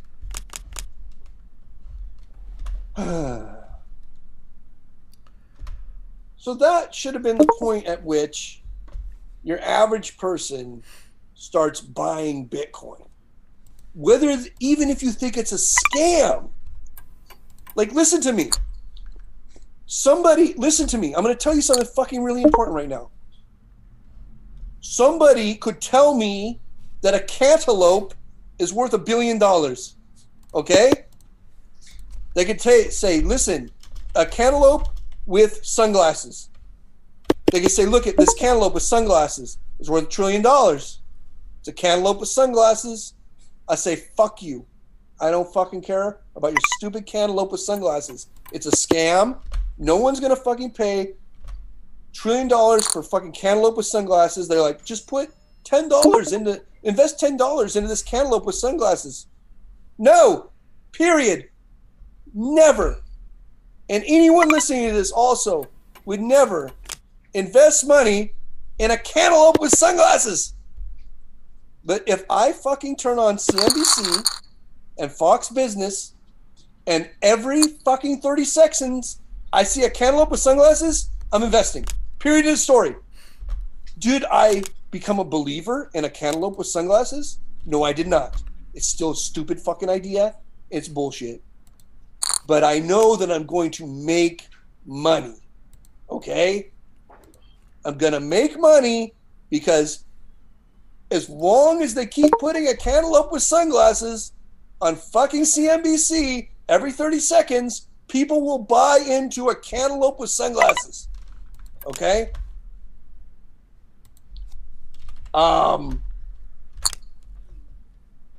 So that's like the minimalist view of Bitcoin investing. The minimalist view. The maximalist view is it's going to change the world. Satoshi Nakamoto. Okay? What this brings me to at this point is altcoins, shit coins, utility tokens, because all of them are a fucking cantaloupe with sunglasses, okay? And they're not on CNBC, so it's a completely different animal. That's a completely fucking different animal. I'm going to take a sip of wine. All right, when you start talking about Roger Ver, he's my friend from the teenage years, so don't rip on him personally. I don't even know. I don't know who he is. He's the big BCH guy, and he owns Bitcoin.com, and he has an app which only has BCH and BTC. Yeah, I mean, listen to me. He's probably a really smart guy. I don't know. He is, and he hustles. Like, I mean, BCH is not going anywhere. It's going to end up being worth zero at some point, unless at some point in time you find out it's a killer app. Unless at some point in time you find out the Bitcoin network has a weakness that nobody knows about, an Achilles heel, and that same Achilles heel does not exist in BCH. But it's almost impossible for the Achilles heel of Bitcoin not to also exist in BCH, because BCH is a fork of Bitcoin, right? Yeah. So his thing is the transaction fees are lower. That doesn't matter at all, because Bitcoin already has the Lightning Network, and the Lightning Network transaction fees are basically fucking nothing. Like, I can send money. Same thing on like Coinbase. If me and the other person are also on Coinbase, or me and the other person are also on Lightning Network, we can send the fucking money back and forth for almost nothing. So the transaction fees, the on-chain transaction fees, are not actually an important thing, because nobody makes their transactions on-chain anyway if they're making a lot of transactions. The same way that if you're using Cash App or PayPal or Visa or MasterCard, your transactions are basically being made secondary to their balance sheet. They pull all those transactions onto the balance sheet at a later time. You just layer the secondary transactions on top of the base layer. Oh, I'm gonna go take a leak. You talk about poker for a while. Sure. And then when I come back, I'll talk about altcoins. Shout out to Cyrus once again, AJ, aka Jizzle, aka SA, aka Baby with a Machine Gun. Point it this direction.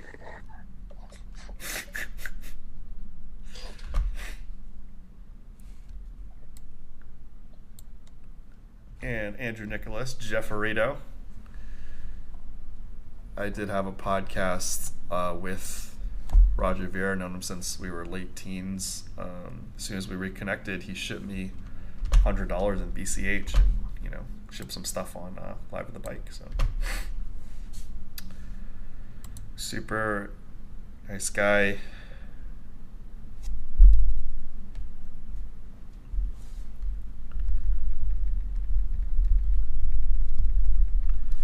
But hope you guys are enjoying this. Lyman entrusted me to be the Lyman connection. So when you guys need to get in contact with him or whatever, need to get a message to him, and he's not on social media, just hit me up. What's up, Wisco Baron, aka Wisco Inferno?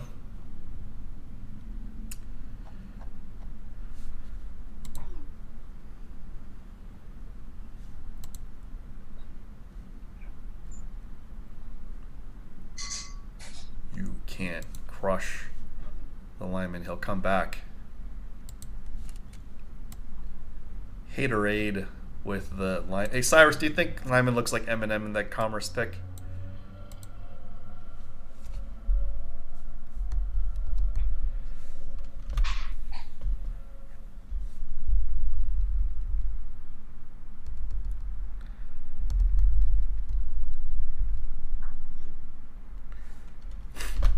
Shout out to Jonathan Ng, VIP host at the Bicycle Hotel Casino. He'll be coming on a different stream.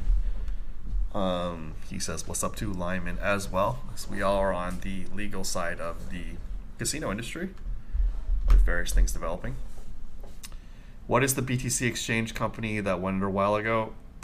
I don't know. No idea. But are you back? Huh? Are you back? Yeah. Yep. Here we go. Our buddy AJ's in the chat, aka Baby with a Machine Gun, aka Jizzle, aka SA. Let's see what everybody's talking about. It's AJ. Say what's up to AJ.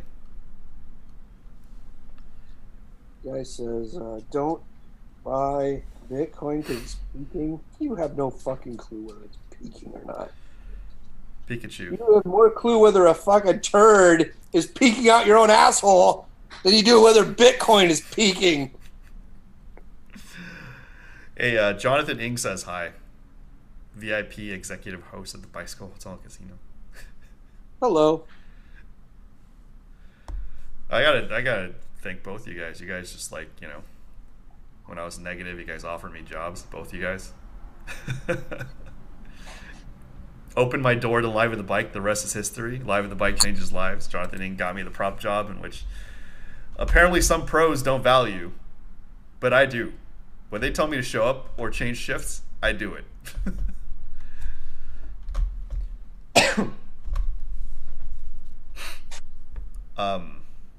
I don't know if I mentioned, Nicole says one of these days she'll come in.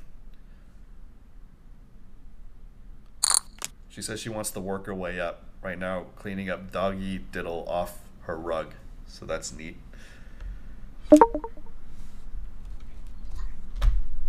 All right, so Wayne, this guy, I don't know who it was now, but people are talking about Bitcoin, whether it's at a peak or not. So we should discuss that before we discuss altcoins. All right. I have pocket twos and 2 people are all in. I just threw away 800 ships. Okay. So, is Bitcoin at a peak? No one can possibly know that, first of all. But there are some clues that are very interesting when it comes to Bitcoin. And here's the reason why. Bitcoin is an invention that trades as a commodity. Okay? Like, not like corn or oil. Bitcoin is an invention that trades as a commodity. And because it's an invention, it has rules that it has to follow. And one of these rules is the halvening. All right, guys, on my plus tier, I flopped the ace. Fire! I don't know. It's 4 people. Oh my god, the guy has aces. What the? You're busting right on the halvening. I got some of the side. One of the short stacks had aces. I had ace 9, the case ace. Well, at least I got the side pot. It's so annoying. Anyway, go ahead. All right. I just quadrupled up. Jeez. Nice job, Wayne. Nice job running into aces. At least I got the side pot. You can't win a tournament if you don't run hot. No, I mean, I'm far away from. This guy just got so lucky. Bad beat asks if I'm running infinite stacks on Twitter. Ostensibly, yes, but it's suspended right now for another 3 days and 9 hours. Okay, so how does the halvening work? The way the halvening works is Bitcoin has a finite number of coins that can be created. It's something like 21 million. The number isn't important. What's important is if they create 8 million, and then 4 years from that, they can only create 4 million, and 4 years from that, they can only create 2 million, and 4 years from that, they can only create 1 million, and 4 years from that, they can only create... And it's so it closes in on itself until you cannot create any more coins. Maybe not even the last coin. The last coin may never be created, okay? Now, because it's not like corn, it's a commodity, but it's not like corn and it's not like oil. And, you know, because of that, it's a human invention, and it's on this schedule of halvenings. There has been a very, very predictable result after each halvening. Price result. So, in 2012, the amount of Bitcoins got cut in half, and the price spiked up to something like 40 times what it was before. And then in 2016, the price got cut in half, and it spiked up to something like 20 times what it was before. And now we're in 2020, and the price got cut in half, and everybody says, holy fucking shit, this is a construct of humans, and so we should get, even if the halvening halvens itself, a 10x run-up. Okay? So a 10x run-up would put one Bitcoin at $200,000 a coin, all right? Give or take, $180,000 a coin. Which is, oh, hey, that's pretty nice. $180,000 a coin. That's some serious a coin. So the question is the happening real? The happening is real, obviously, because it happened. But is the result of the happening real? Is it going to happen again like it's happened in the past? We only have 2 iterations, so we don't have like 1,000 iterations of this. But even if we only have 2 iterations of this, the truth is that smart money is going to front run the happening, okay? If you know the happening is going to happen, then the smart money will front run the happening. This is basically what people would say about Michael Saylor, or to a lesser extent Jack Dorsey, is, you know, PayPal to a lesser extent, is that they front run the happening, okay?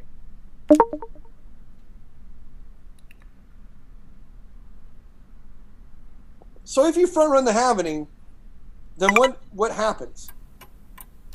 What happens is you compress and flatten the result. So let's say you compress the last happening, compressed and flattened the previous result. So if this happening is compressing and flattening this result, then the peak would be probably, it's hard to say, but if you make a model that compresses and flattens and compresses and flattens, and then we're on the 3rd iteration, we compress and flatten again. If you make a model like that, then this one would have the peak be, like I said before, somewhere around $180,000. Which, you know, obviously sounds fucking insane, but who knows? What am I gonna? What do you want me to say about it? It is what it is.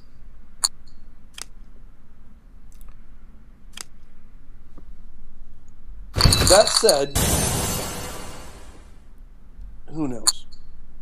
I don't know. AJ says, "What do you think of Tesla stock?" I do not like Tesla stock. I'm actually short Tesla stock. Woo. No, about Tesla stock short. No, I know your side on Tesla, so I know. I posted on Twitter, so if anybody wants to know the date that I did it, 7 days ago or whatever, it is what it is. That's it. I feel like their inclusion in the S&P 500 was the peak, and that they're going to have a little bit of trouble from here on out. Now, if I heard Elon Musk was buying Bitcoin, I would immediately end that play, because it brings in too much volatility to play. But since we're not sure if Elon Musk is buying in Bitcoin, I like a short of Tesla from the prices that I shorted it at a week ago. 10x from here. Not 10x from here. 10x from its previous high, which was 18,000. Okay. Is the clock ticking? My wife says she's watching Wonder Woman in 10 minutes. Okay. So are you joining her, or? In 12 minutes, we're going to end. It's on HBO Max, right? Yeah, HBO Max. Kim, let him stay. Hey, do you think I can explain altcoins in 12 minutes? Let's try. Go ahead. Just try. Yeah. Okay. Basically, when it comes to Bitcoin, you've probably already made a lot of money on it if you've bought into it. If you haven't bought into it, it has a lot of room to run. It doesn't mean that it's going to run, but it has a lot of room to run. But you can just put a short leash on it. Like, you can put a short leash on it, like a traveling stop loss or something. you don't have to buy actual coins. You can buy securities like GBTC, or you can buy Bitcoin adjacent securities like MSTR. So you can buy MSTR or GBTC through your normal stock account. You don't have to buy the actual coins. And through your normal stock account, it's much easier to put on a trailing stop loss than it is to put on a trailing stop loss through a coin wallet, or centralized exchange. Okay. All right.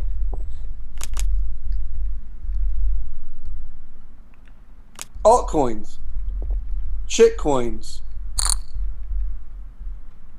utility tokens.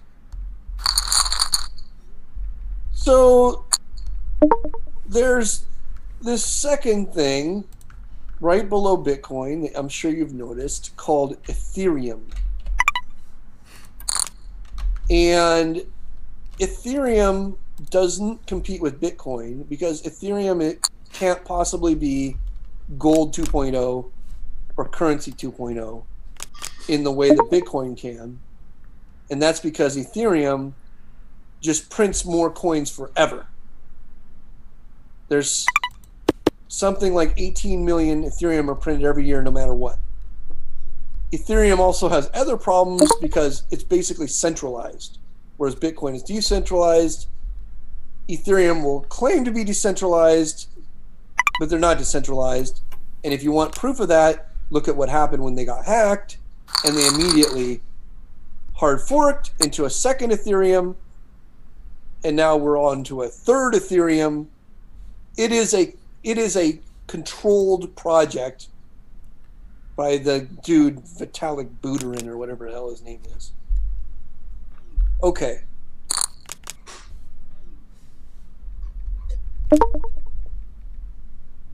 So then, why wouldn't it just go down to zero like all the other Bitcoin competitors? Well, the reason is, and I'm not saying that it won't, believe me, Bitcoin is a cantaloupe with sunglasses, okay? Ethereum is nothing. Fucking nothing. No cantaloupe, no sunglasses. It's nothing. It is a fucking wet fart. It is a cream dream. But that doesn't mean you can't make money with it. Okay? This is what I try to teach people is don't let your ego or your hubris or the thought or even your intellect get in the way of making money. Because a lot about making money is just being smarter than stupid people. And when stupid people do stupid things, being smarter than them means that you need to get involved in the stupid things too. You just need to get out first. Okay? Easier said than done sometimes. All right. So, theoretically, what Ethereum does that Bitcoin does not do is it allows third-party projects called utility tokens to build on their platform and use Ethereum as, oh God, this is complicated because it's so fucking stupid, to use Ethereum as the currency between their commodities. Okay? So I might be Linkcoin as an example, and I have a token on the Ethereum platform. And for you to move my tokens around, you use Ethereum as the intermediary. And the reason you use Ethereum as the intermediary is because their platform is the easiest to build out on. Okay? I don't expect anyone to follow that because I barely follow that. But that's the simplest way that I can understand it or explain it. So what this does is all of the individual projects that build on the Ethereum platform need to use Ethereum as their currency. And so that creates demand. Demand outpaces supply. Price of Ethereum goes up. So the more people building on the Ethereum platform, the more there is supply, the demand for Ethereum as their currency between their utility tokens and the supply. Because the demand outpaces the supply, the price of Ethereum goes up. Okay? Now we're getting even more esoteric and more far removed. If you are Linkcoin,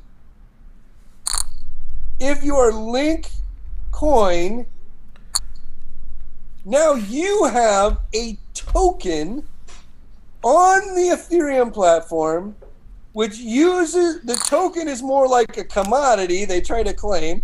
The Ethereum is more like a currency. To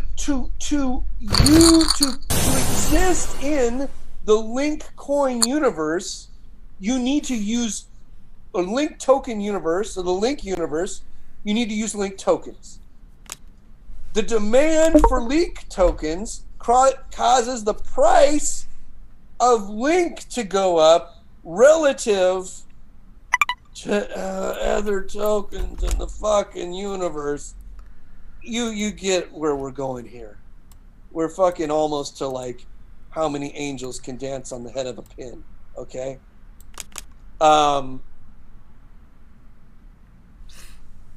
So now let's go all the way back to Bitcoin. This is really fucking important. Before you try and pigeonhole what I'm saying. If you go all the way back to Bitcoin, Bitcoin was actually no different than fucking Doggy Coin or Link Coin or Dogecoin. Whatever. Doggy, whatever. Bitcoin was no different than all these other projects 8 to 10 years ago. Okay? If you came to me with Bitcoin 9 years ago or something, and you had the cantaloupe with the sunglasses, I would have told you to go fuck yourself. I'm not investing in a cantaloupe with sunglasses. That's the same as basically Ethereum to a lesser extent, and like something like Linkcoin way moved out. These are the cantaloupes with sunglasses, okay? Ethereum is a cantaloupe with sunglasses. Linkcoin is like a fucking kiwi with sunglasses, okay? Bitcoin now is a watermelon with sunglasses, okay?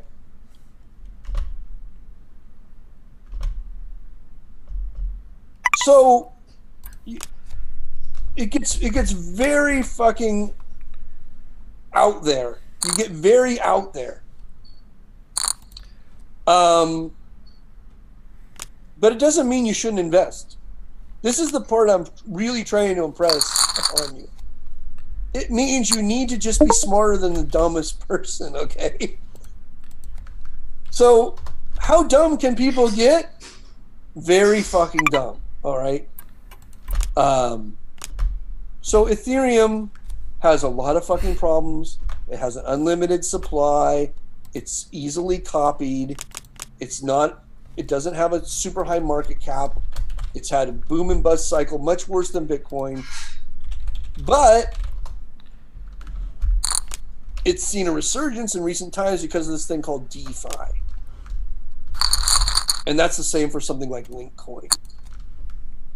But there's lots of other coins that are like, there's I don't want to. There's so many like Uni and fucking Yearn Finance. There's so many. I don't want to talk about them all. I'll just keep it to 3. Okay. I'll keep it to Bitcoin, Ethereum, and Linkcoin, which is Chainlink. All right.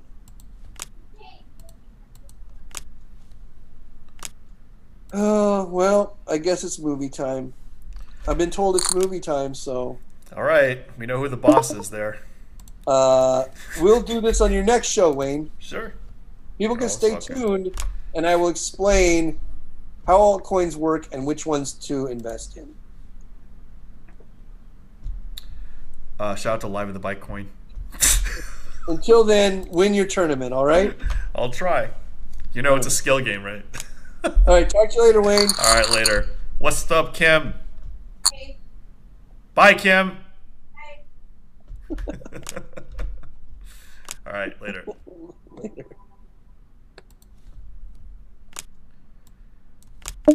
Just me, Wayne C, the Reign Supreme.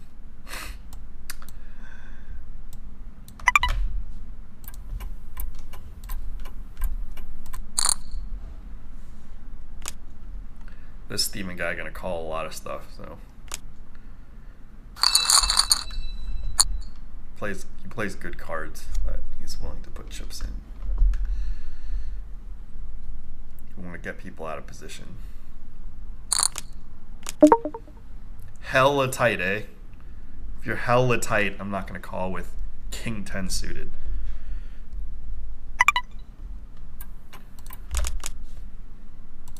That was Limon, ladies and gentlemen.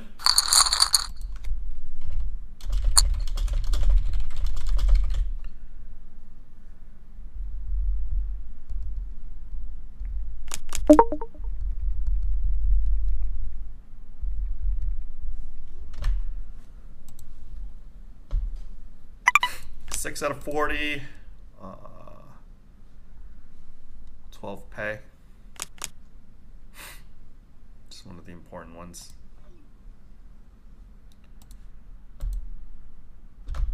Daddy-O, are you in the chat?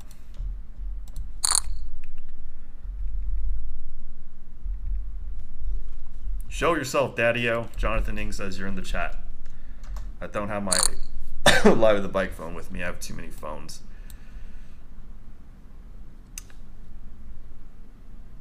Jonathan says, what's up, Daddy-O?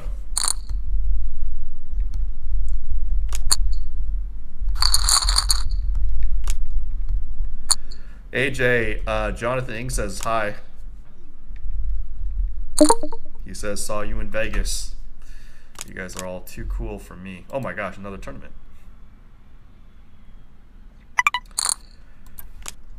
Oh, this is where we bust.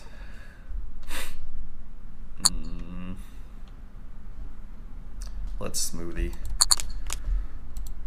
These will be the last two, and I'm in the Prague Sagan PokerStars one. AJ, you're welcome on whenever. Cyrus as well.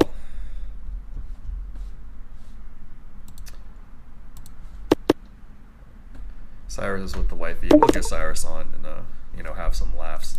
I actually do want to prepare jokes when Cyrus is on.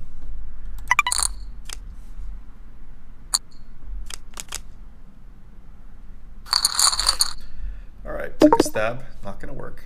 So we need a 4-ball so we could chop.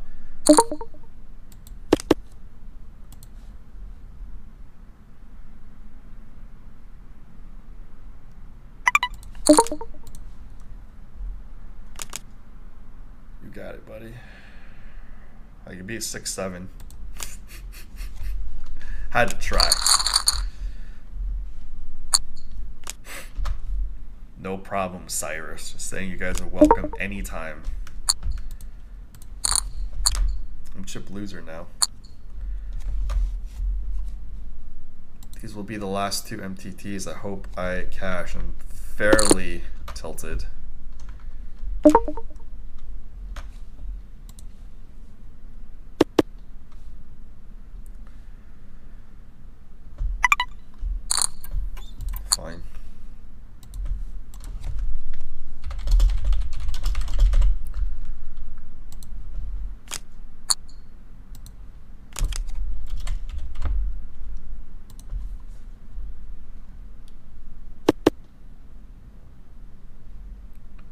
I'm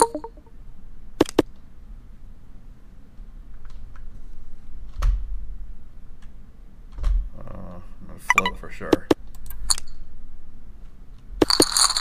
Or I mean have something, so I'm not technically floating, but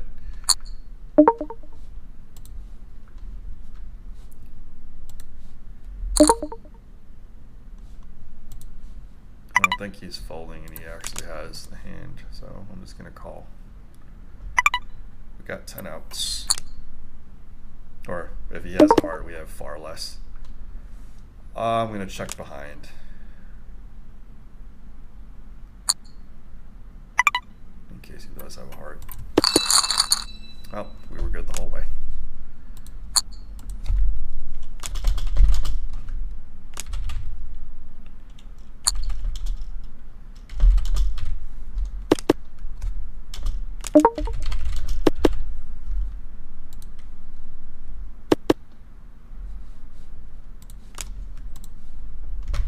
Practicing streaming and talking.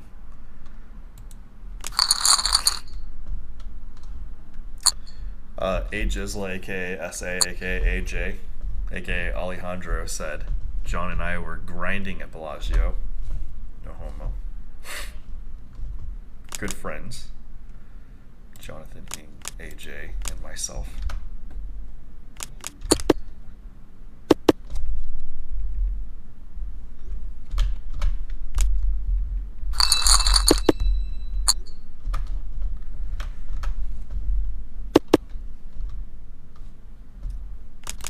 Limon got called to watch Wonder Woman 84 by the boss.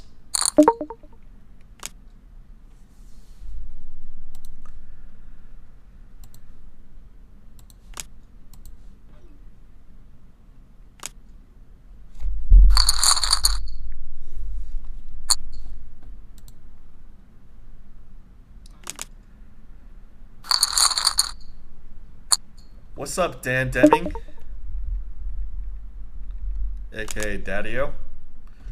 No problem, Dan. Just get you in the community. Dan Deming has played on the Live the Bike Limit games. Jonathan Ing says he's been in poker for 60 years and never had a losing year. That's, you know, impressive if true, obviously. Jay Banks and I have a lot of history, so I'm going to play Showdown Poker with him. And we're going to run down the timer, too.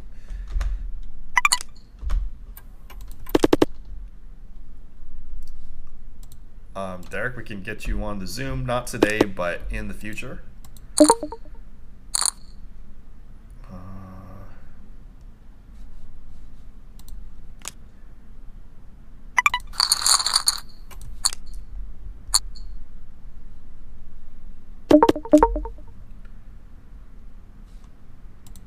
We're going to run the timer down, and then Showdown ace high. And hope, or 7. Nope, he had the king. Well, whatever. If we see bet, we lose the same dollar amount.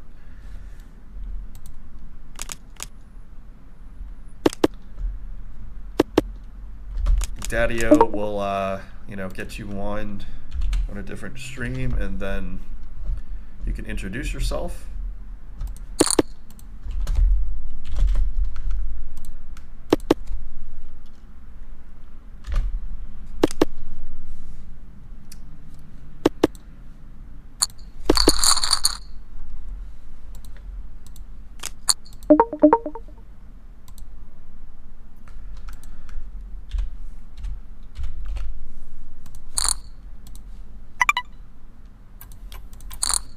Normally don't like raising Jack King suited here.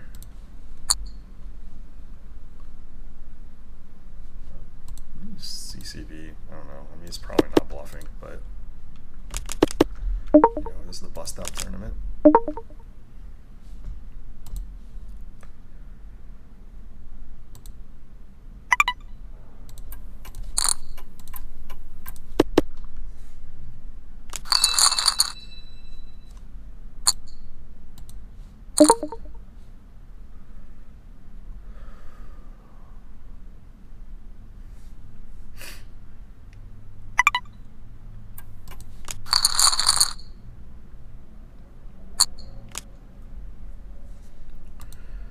getting worn down.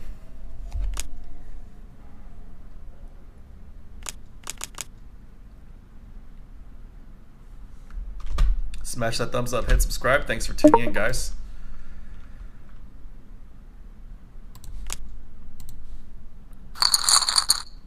We're gonna need 23 more to bust before we hit the money. It's gonna be a while. At least we got some bounties.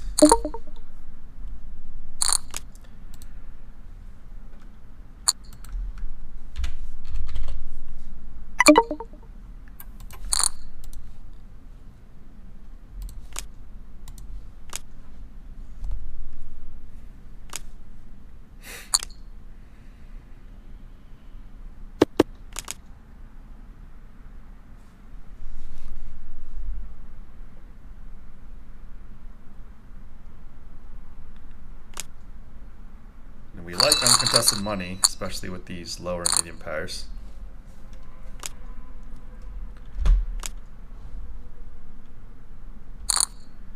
Alright, peace out, AJ's got to lose a Bayonet, Venetian, or Aria. Remember, stay classy, no win from the box. Can't promise that, AJizzle, aka SA.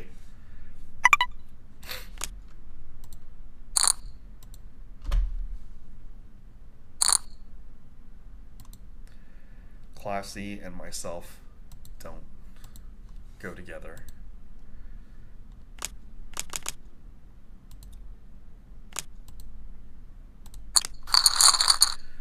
Remove the link from Twitter.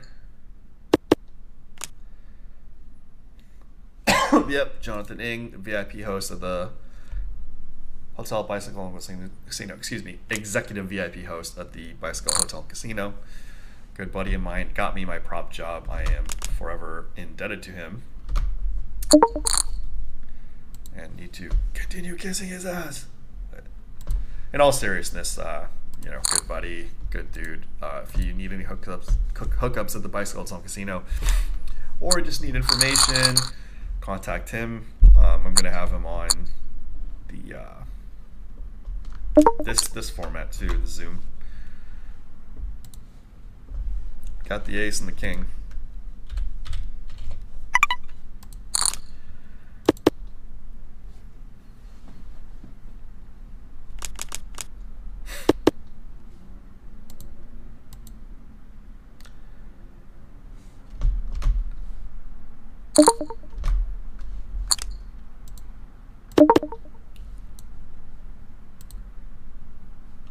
Going for the throat here.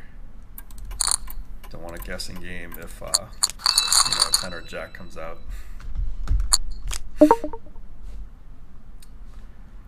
Too early. Got 3 of a kind 5s. Let's hope they're good.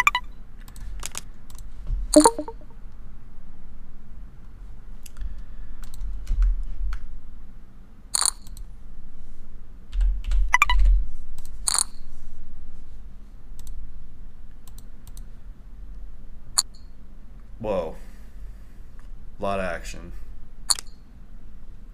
We have a full house, so hopefully nobody has 9s full or 7s full. This is where we bust, guys. If you have 7s or 9s, I'm dead. Nope. We got it. Easy game. Queen 5 off. Nick, don't try this at home.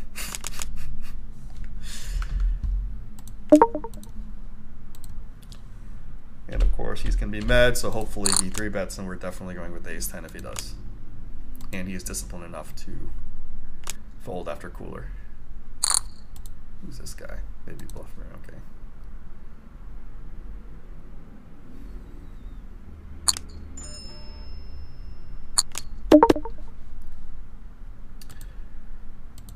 Going to induce bluff if he has bluffs in his line. If he has showdown, he's obviously never folding. Also, we have backdoor 10 of spades, which isn't too bad. Isn't too bad. I mean, we definitely have like 7 reasonably clean outs.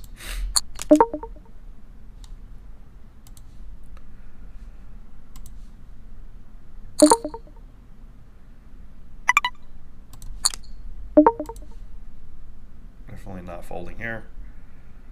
Jack, one time. Huh. 10.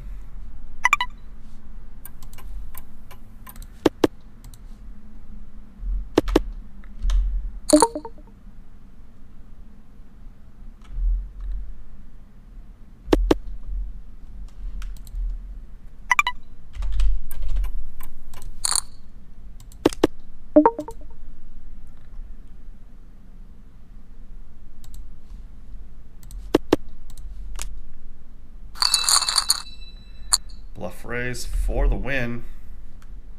I mean, I might have the best hand, I have no idea, but I don't want to call and just see it's like a queen or something. Or 2 pair. Can I use these bounty tournaments? I guess, you know, obviously normally I wouldn't play this hand in a non-bounty tournament. Not okay calling a 9 here. Betting a call after checked around the flop. Obviously could be folding winner.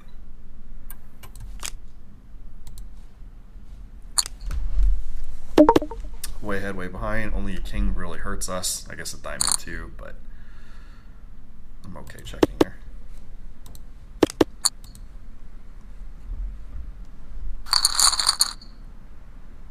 Definitely calling this dude. NFLA BK. If he raises.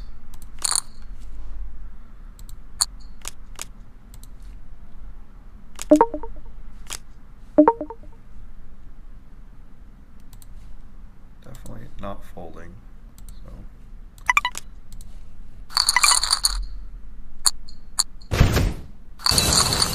we got the bounty, guys.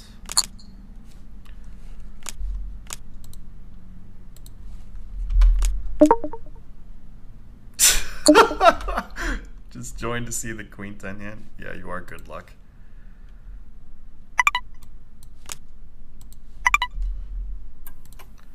Sure. Eganesco. Ship. Good luck. Daddy-O was a prop at the bike in 1985. So really are Daddy-O then.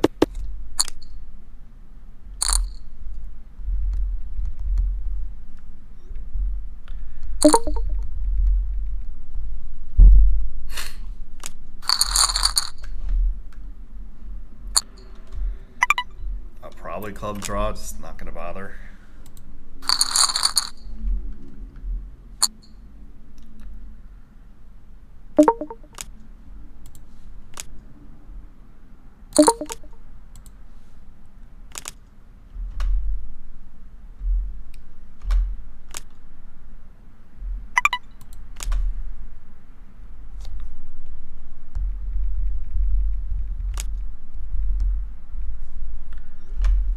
Ooh, I need Western break eventually. 12 pay, so, you know, we're in okay shape.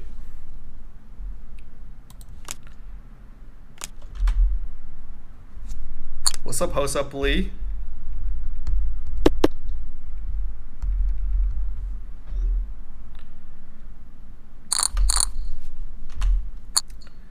Thanks for the good luck.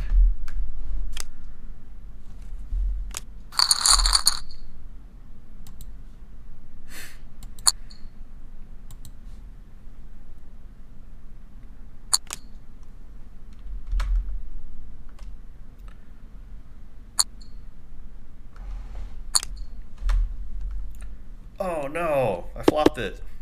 The exact flop to lose all my chips.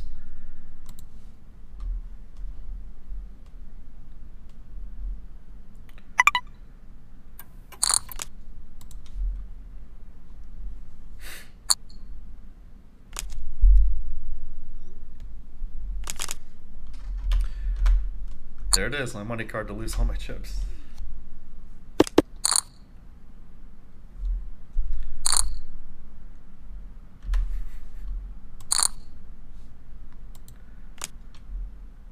Oh Lord, what do you do with the 10 high flush if you played?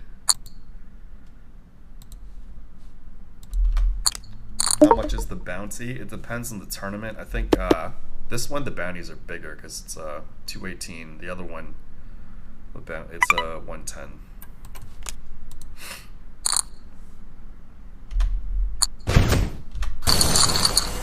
Oh, see, this is why you don't play 10-8 of clubs, guys, because you run into ace-jack of clubs.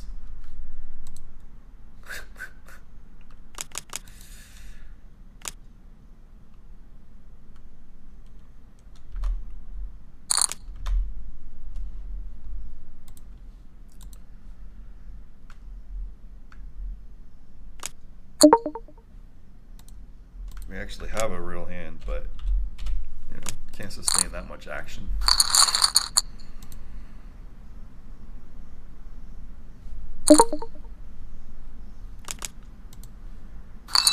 We'll take chips. Just don't care. Just take chips.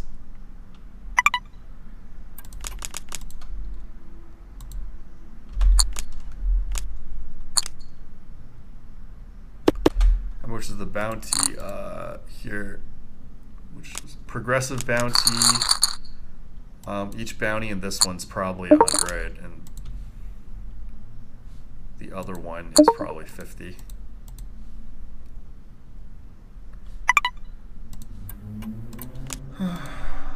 Timer hacks. Matt Benjamin says an eerie calm has returned to the stream as if an evil presence has been vanquished. Damn, calling Limon evil. I could get worse on.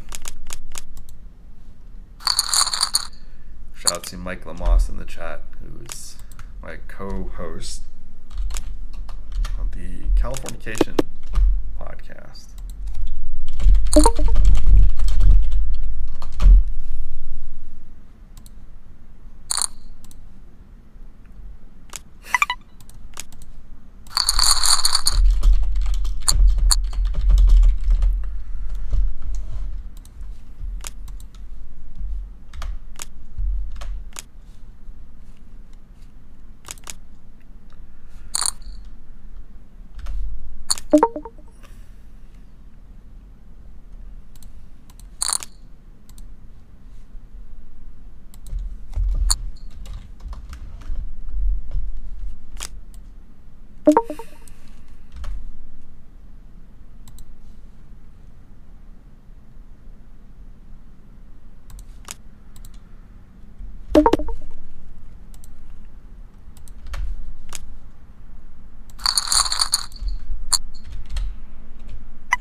Well, we need a 9 or an 8. I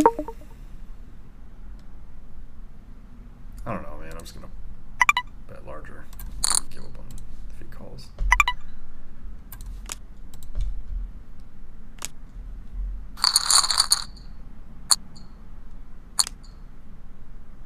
All right, guess I'm giving up.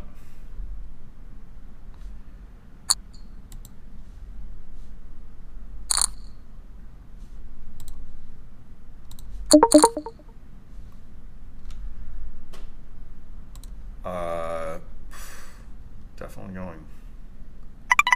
I hope he doesn't have a super strong hand.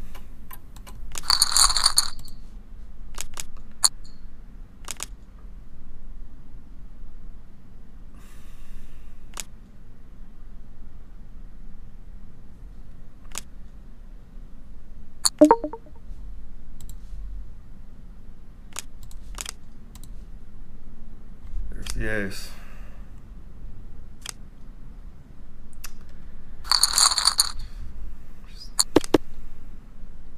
You need to win that one pretty damn bad, obviously. It's huge swings. This is like the more important one too. It's so annoying. I see a lot of stuff in the chat. I'll get to it later. I gotta focus. Alright, whatever. Clearly I'm going with this. Low. Low, please. Thank you. Well, we got our chips back. So, you know, complaining works.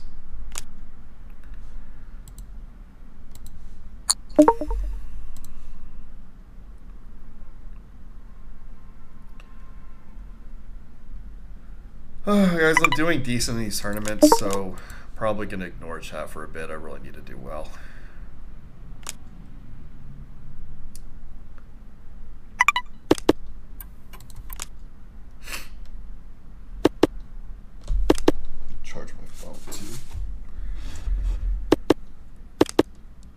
Sorry, it's bad enough when I lose a hand. I'm just like steaming, but.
What's up, Anonymous?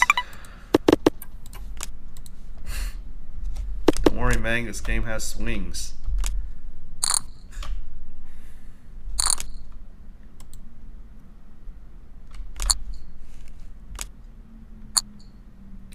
Yeah, Anonymous. I got no problem with the AQ call. I just like losing the flips. Just like I've been losing a lot of flips.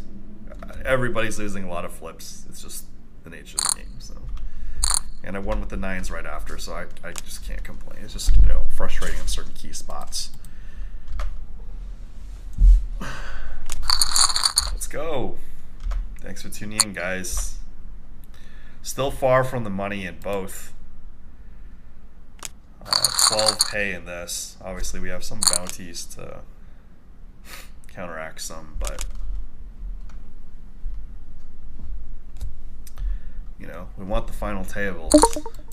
We want to win, but, you know, final table is real. Oh, yeah. Not going King 5.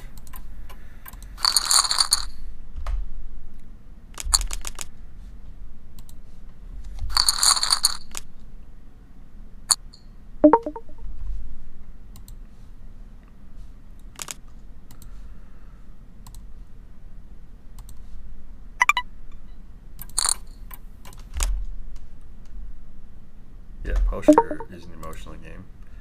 For sure, guys. For sure.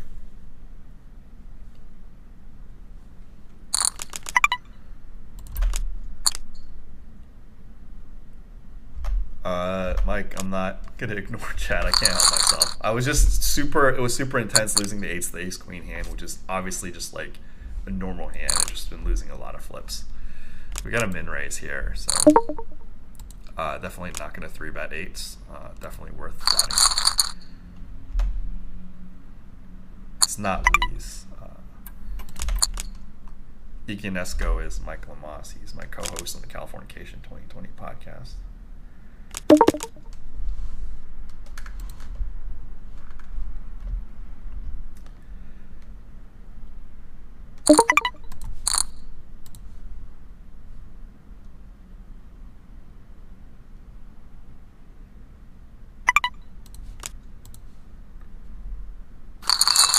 Ooh, we'll take it with the 8s.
What's up, Steve Zephyr? Thanks for tuning in.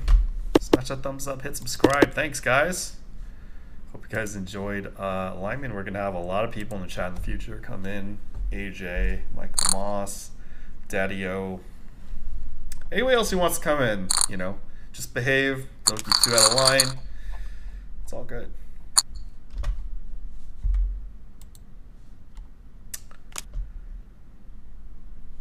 This one's a little rough. So 3 people who I have history with to my left. No thank you.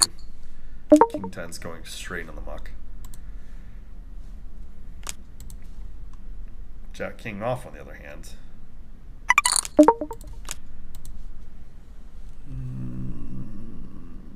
Where I'll try to bust him.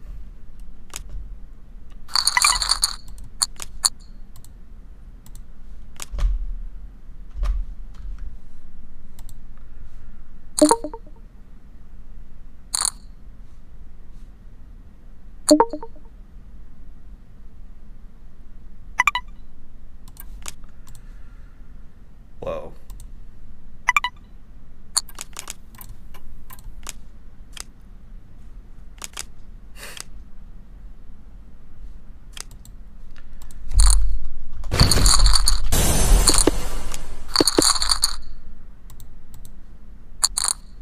Couldn't you put the player note down?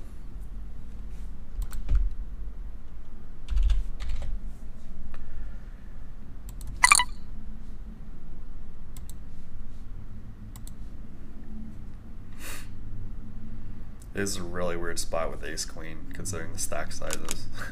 It's like leaving myself very vulnerable.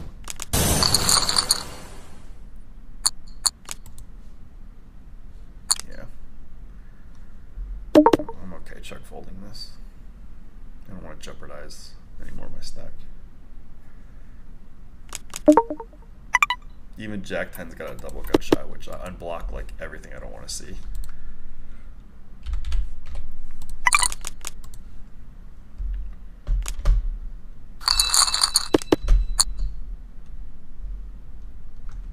Check around.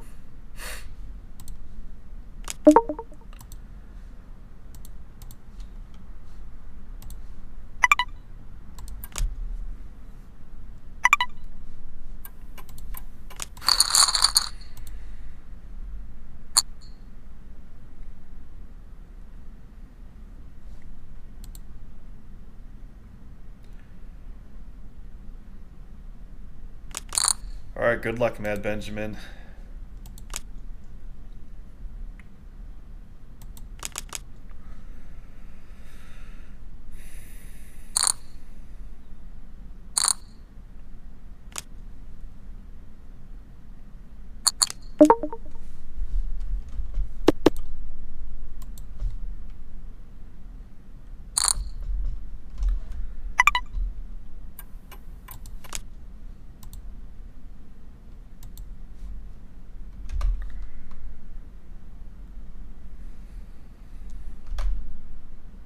Hopefully we get Nicole in the future.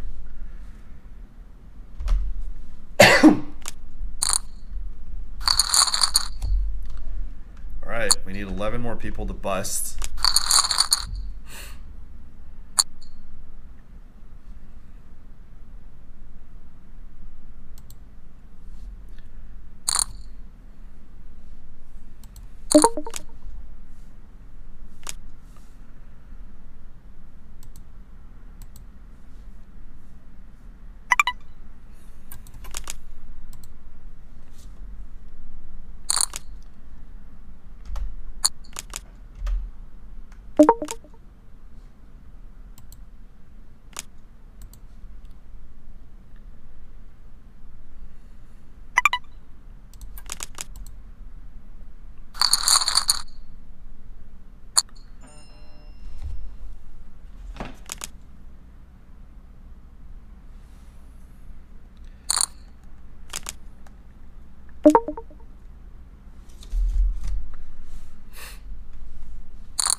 2 blockers to the king.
Bathroom time.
Mad Benjamin, you're not a tourney pro unless you can predict the future.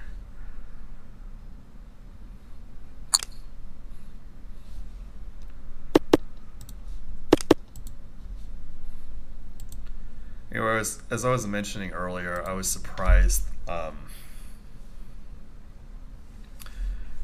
of the kids I coached, like he just thought that like good players just like sat down and just like destroyed people. Like you got to take every edge you can get with bonuses. Like Kristen Bicknell was Supernova lead at least 3 years, and that's as of 2013. So there's a article on Poker News. Article on Poker News. Interview / article. Jacks. Against people I have issues with.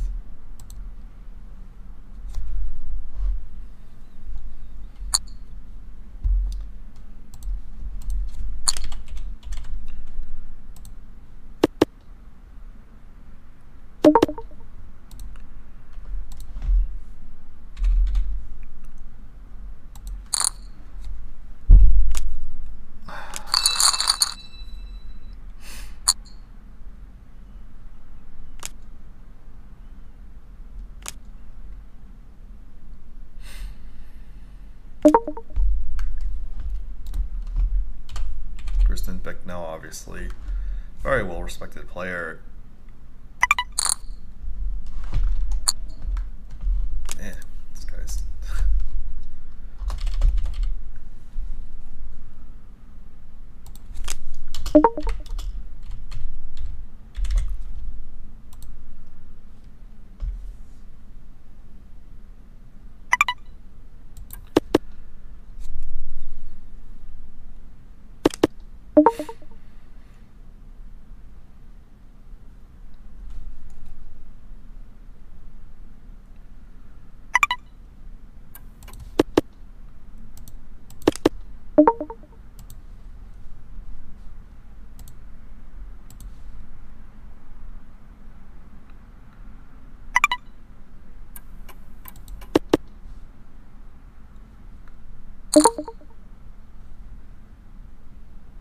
Wow, call.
Snap fold.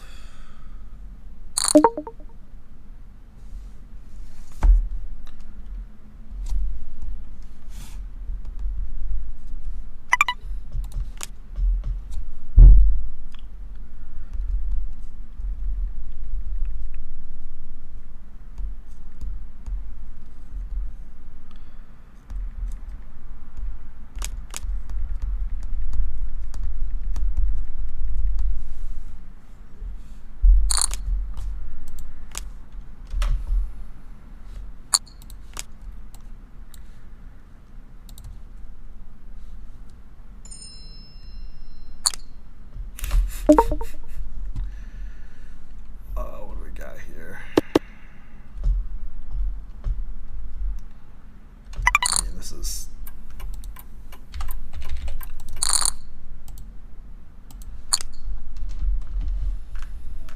iffy, especially with three people after me who don't like me.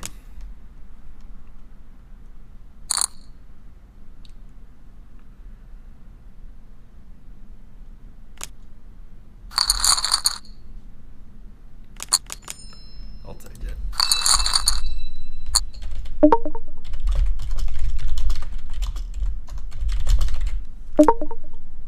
Queen 5 is my hand of the day.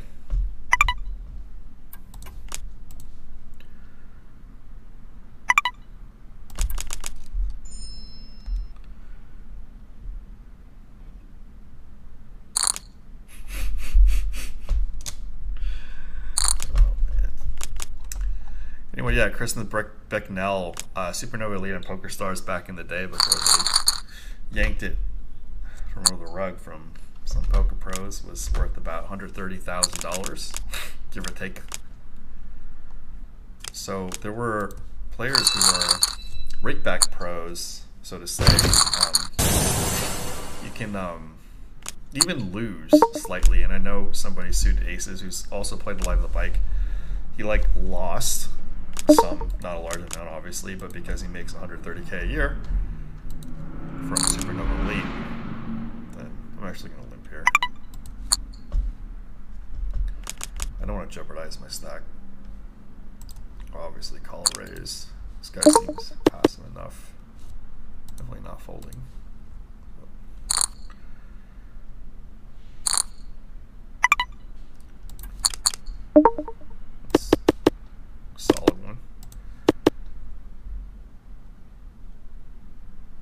Well,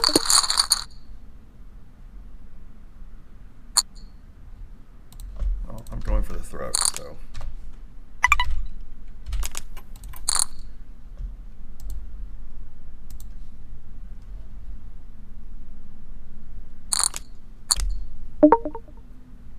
Well, we both have something.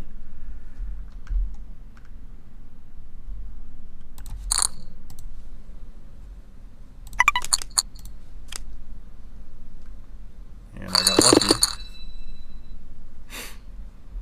Don't blame him, obviously, for calling for the aces there. And I got lucky to hold. He obviously had 8 outs. He could pair the board with 6 outs and hit 2 aces. So apologies. Ace on the river. Ace on the way, sorry. Very, very lucky. Need to fade 10 more people for in the money.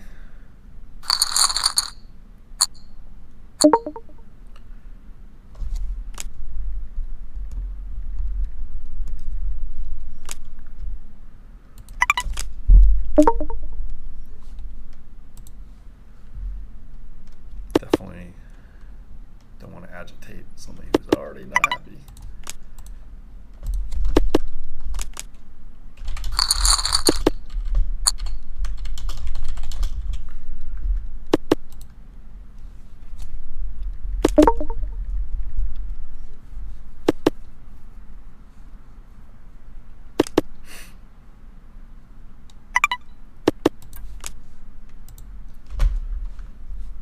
So yeah, I mean I'm sure there are players who are just bosses that just play all the time and just like crush and don't use any defensive. I had 35% rake back on both party and full tilt.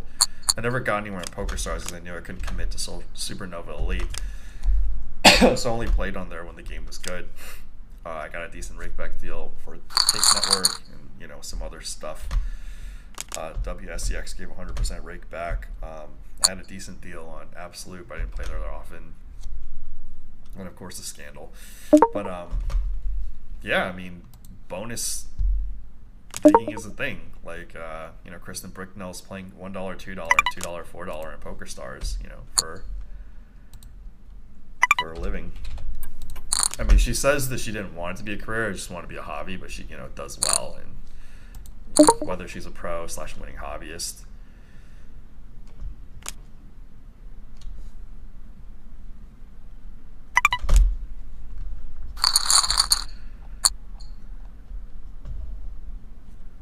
So yeah, she's an MTT and SNGN cash game player. Obviously, Kristen Bicknell, super boss.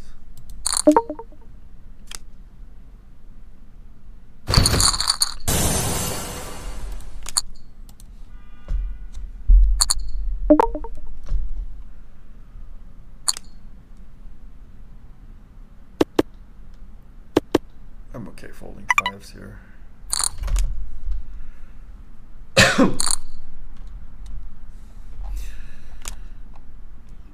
So I guess if you play $1, $2 on Poker Stars, it takes 2.5 million hands to make Supernova Elite. Obviously, if you play higher, the rake is higher, so you accumulate that faster. I only have like a little over 2 million hands on my lifetime. I'm really low in this era, but Kristen Bicknell probably has like 10 million plus, like, just like obviously a super crusher. But yeah, I mean, like, people start low stakes in the sense that like you need bankroll management. You learn a lot on the way, low stakes to high stakes, and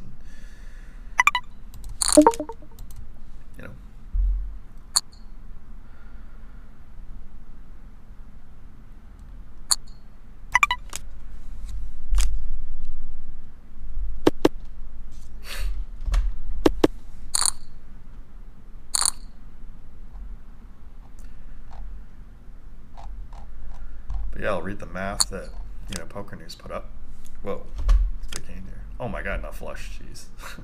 We had a gut shot over card. Brutal. I want people to bust, so we need to fade 7 more people.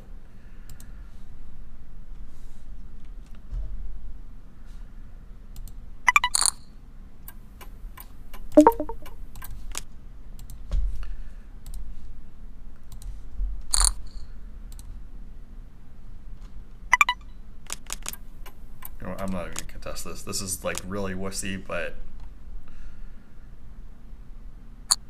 considering chipsec, I know Steven's like has been playing pretty solid, but I just don't want to get into the post lot mess here.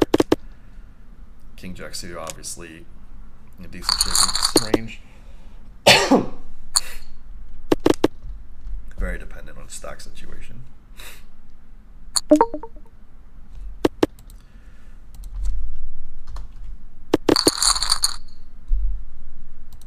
just gonna fold this too.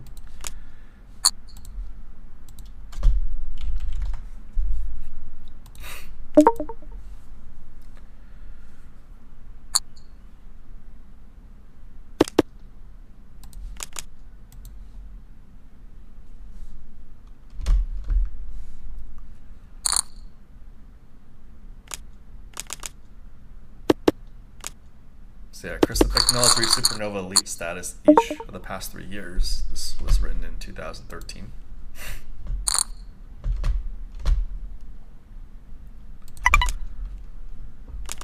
Known as Chrissy B24 at Poker Stars, Bicknell has been one of many mid-stakes grinders working hard at reaching the exclusive VIP level year after year.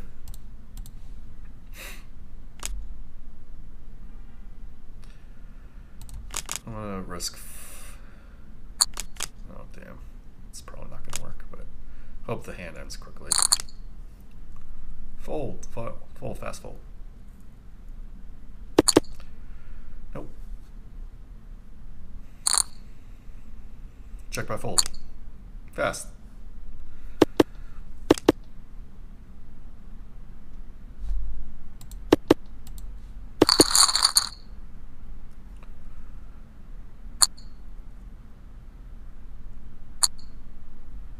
He's gonna timer hacks.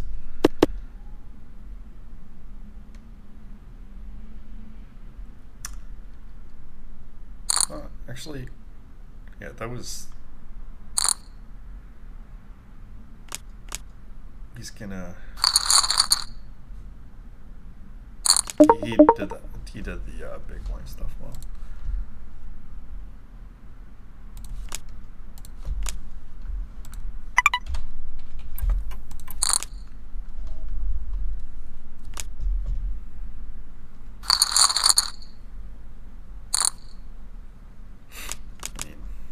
Click, I'll take ace suited.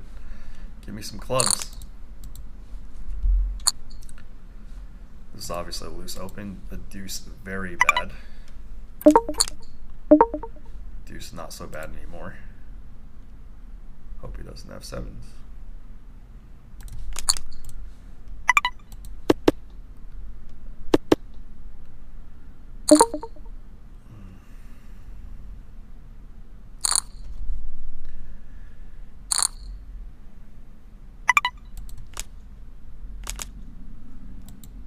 That's what I get for opening loose. Just, you know, throw away chips myself.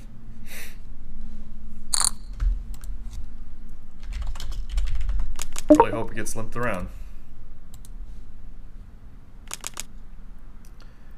Look like there's some busting going on. Great.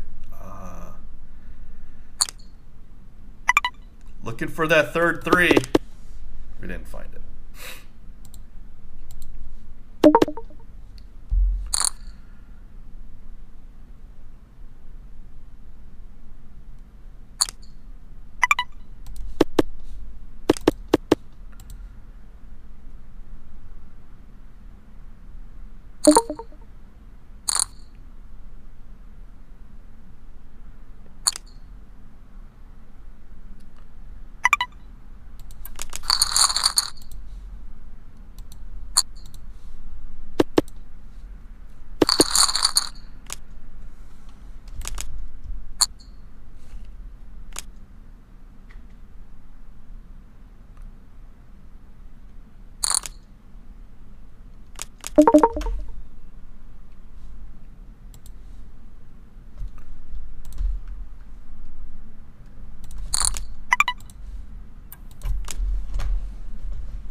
I don't know if there are bots on Global. You can send me the article And winlivebike.com, yes, is a good time to pick up kings. That's why you save chips.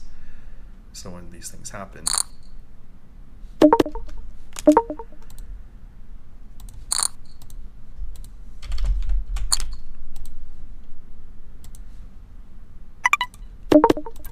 Well, time to run to aces.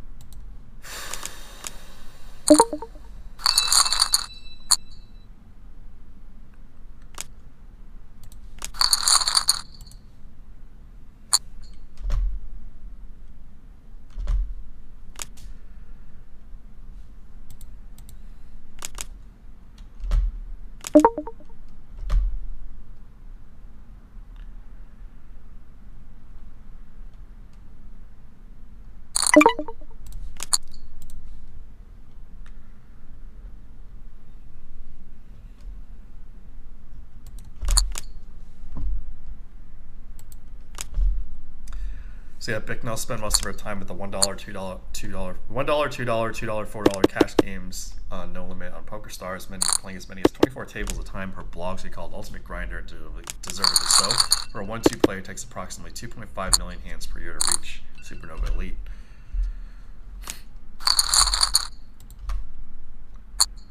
Bicknell made headlines for the first time this summer when she won the Ladies Championship in 2013. Pretty sick.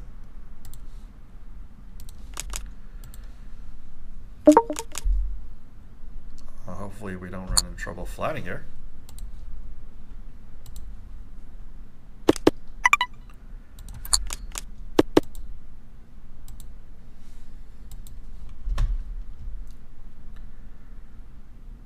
But yeah, a lot of people, you know, grinded bonus. Interesting.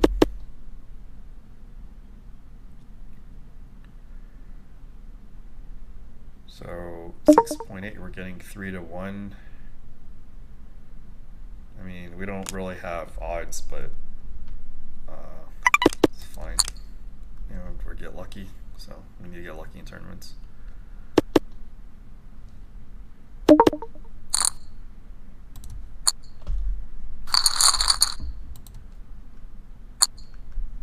You might suspect something's wrong. I'm not gonna check.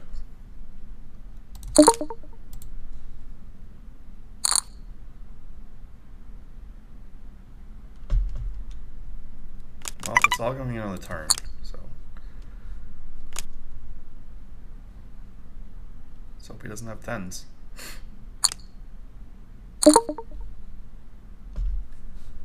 Slow roll a little.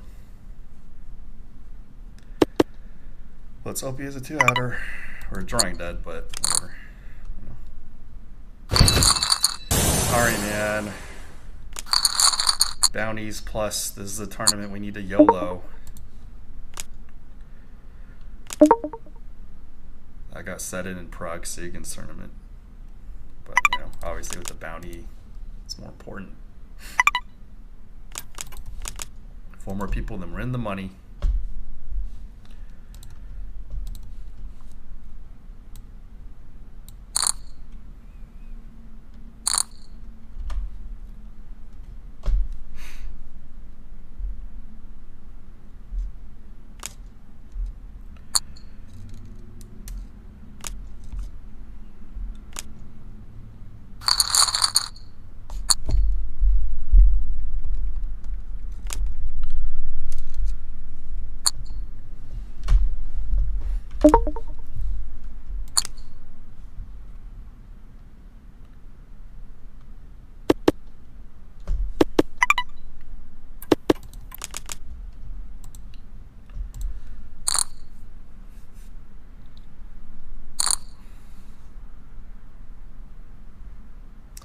Yeah, so Kristen Bicknell, humble beginnings, grinding small and with bonuses.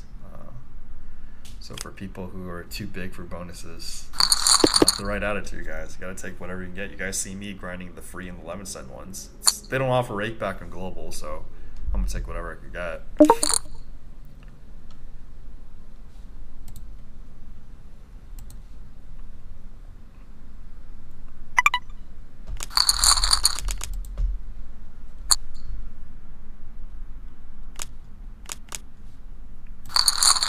we have an opportunity to fast fold, we will. Hold on, we want to fast fold. Oh, that doesn't even matter. Now we want to slow fold.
Hope he has ace rag. I'm definitely going to go with this if he goes with his hand. We'll have a lot of notes here.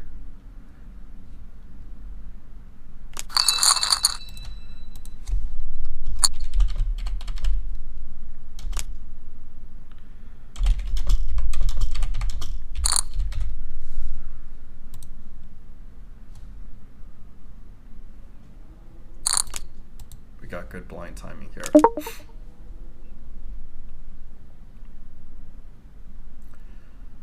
It looks like things are not going to go so well for somebody here.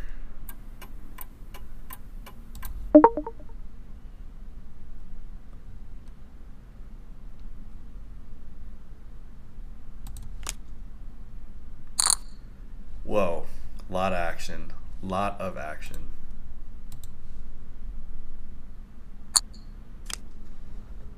Ace Jack is screwed. And Jacks, I got 6 deuce. Wow, I would have destroyed everyone with the 6 deuce. You guys should play 6 deuce. 2 more and we're in the money.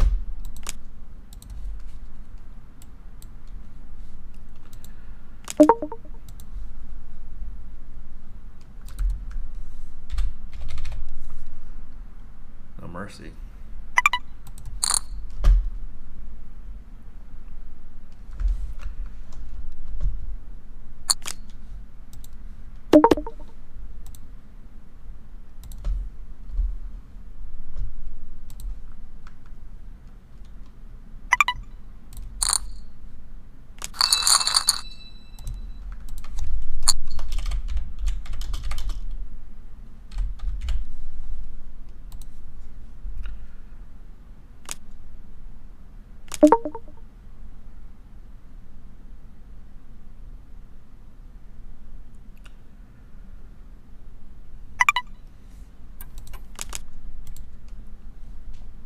You hold it for a while.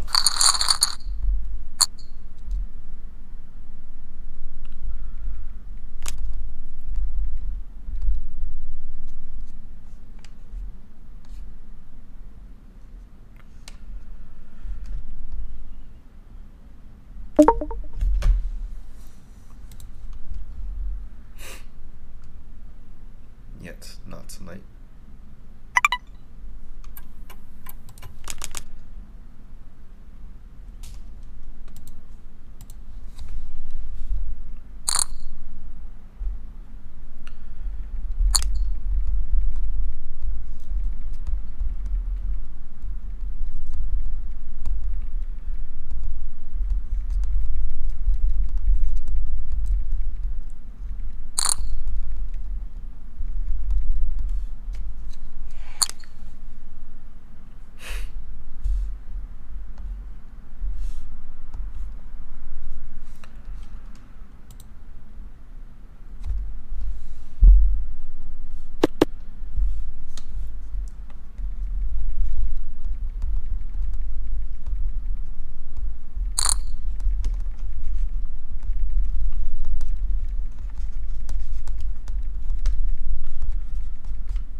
we're in the money.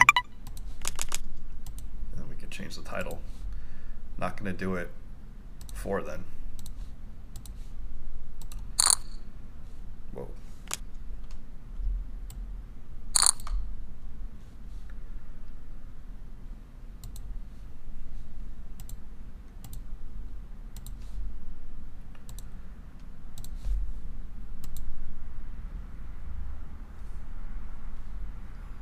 Thanks for tuning in, guys.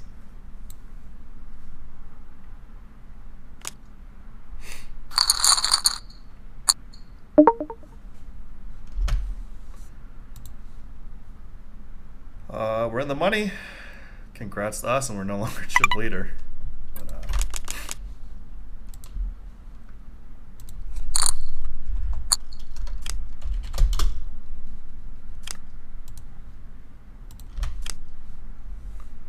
what happened? Ace wins? Okay.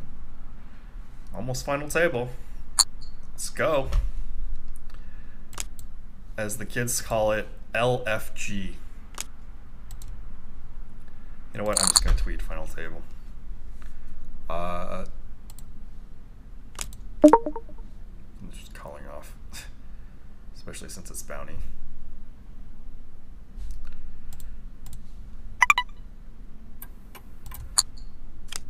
Oh, we got a 6. Low. Low. Oh, chop. Chop's fine. I got very lucky there.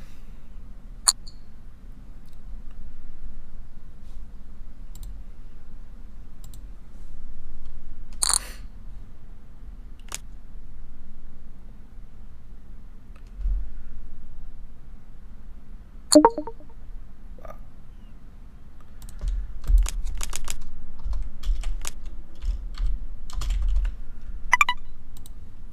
These playa notes add up.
Oh, JK.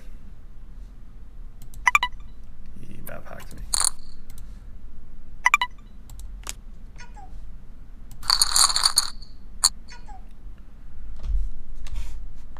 Oh, JK. Everyone's map hacking me.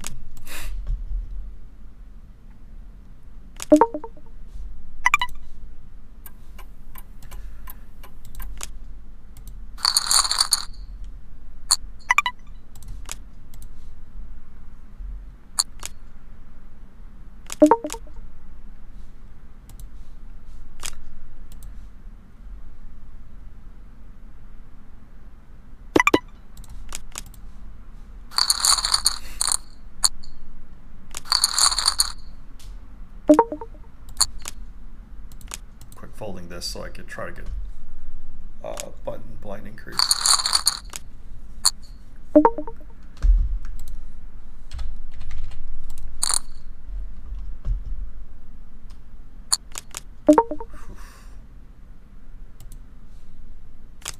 They're so annoying.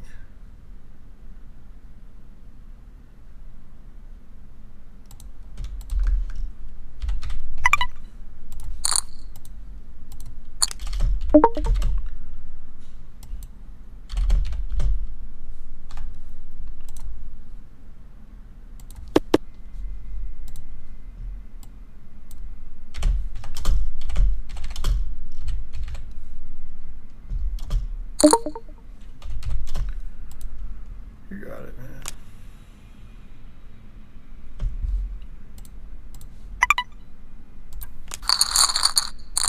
And I lose a rung.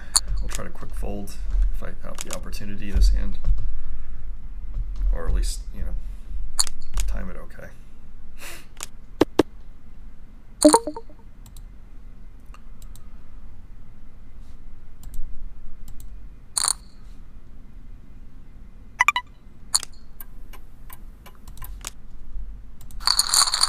Got the blind increase on the button.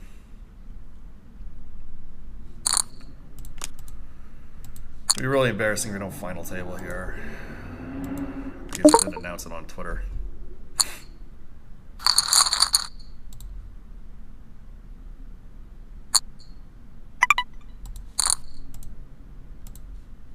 I'm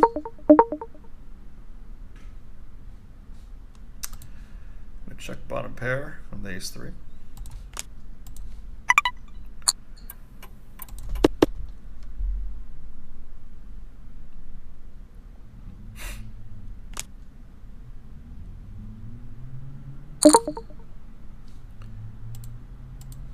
Really want the 3. Ace works too. It's actually not a bad card.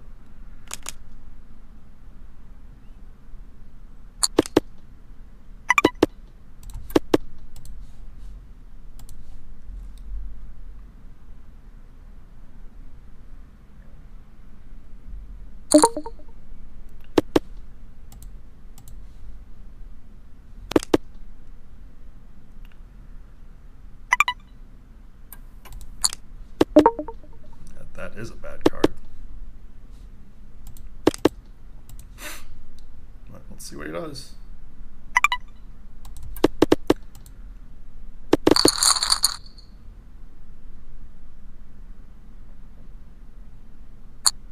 It's a weird story.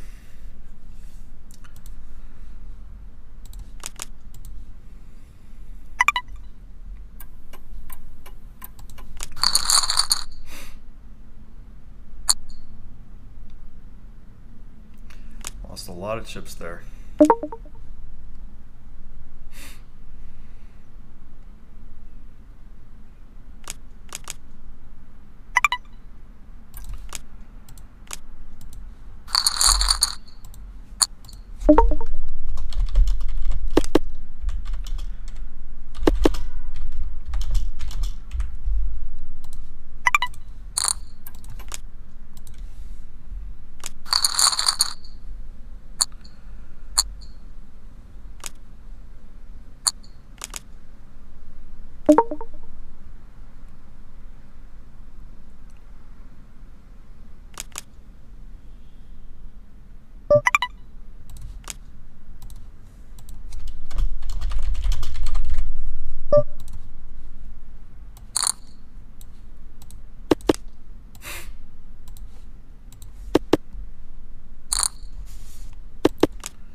He may fast bet when he has it, so that was working on my side.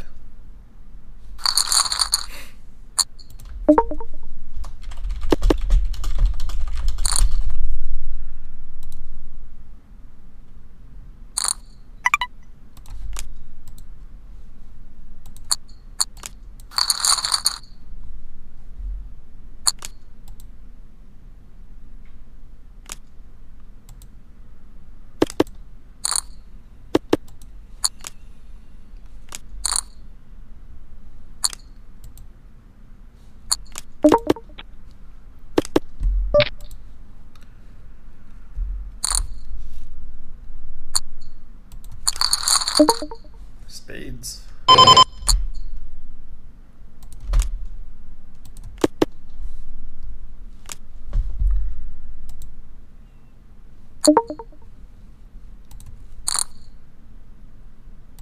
I'm gonna check here.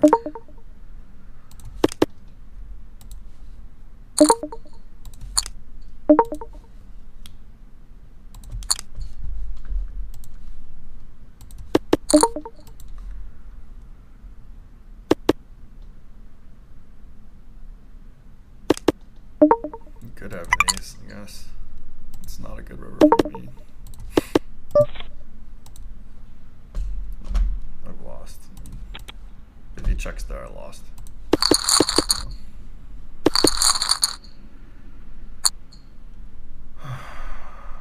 This chip situation is not good.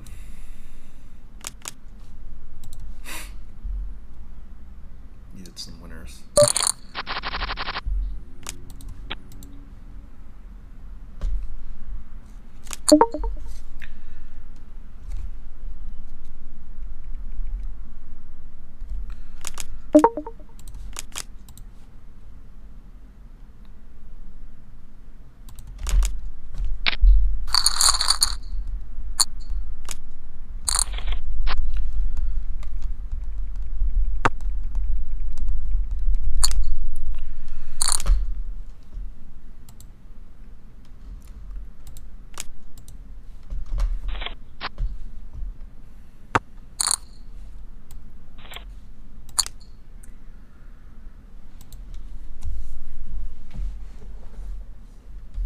Definitely making a lot of missteps and don't have hands working out for us.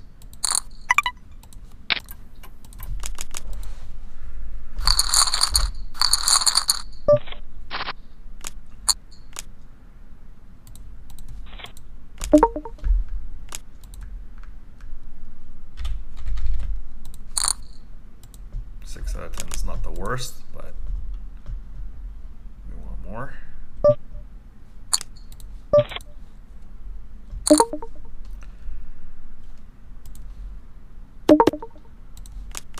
This is where multiple is actually hurting.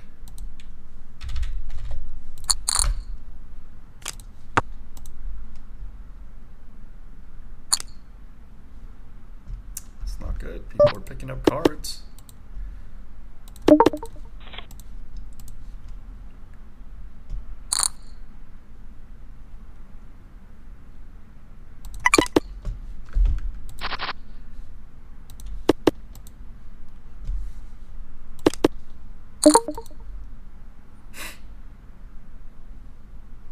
It's too hard.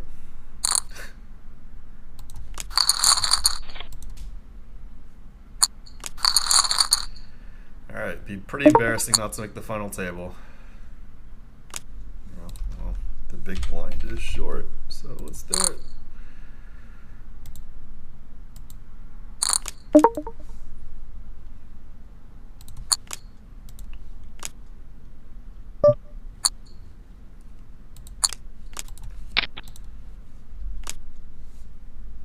Favorable flop. I'm gonna try to bust this guy, so the side pot's not relevant. Jack's good. We're gonna bet that.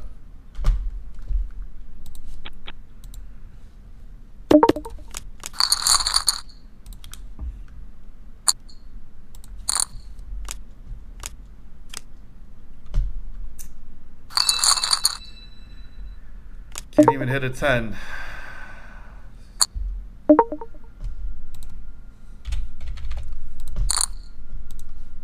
Pretty embarrassing.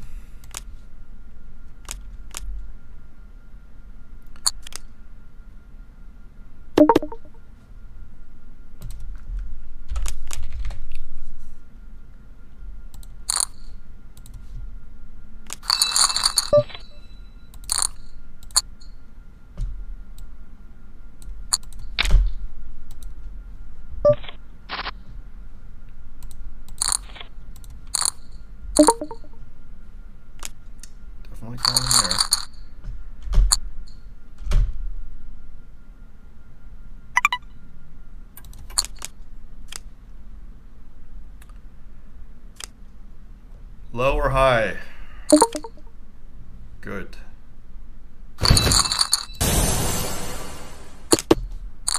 Lucky, very lucky to pick up ace queen in that spot, obviously.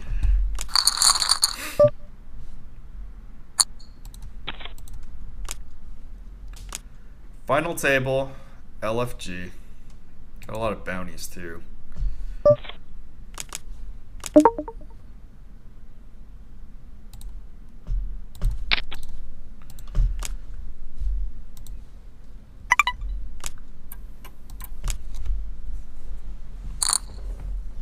Gotta catch cards in these things.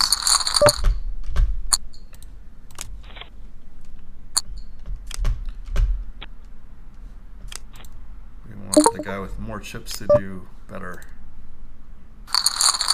It's probably not the guy with more chips.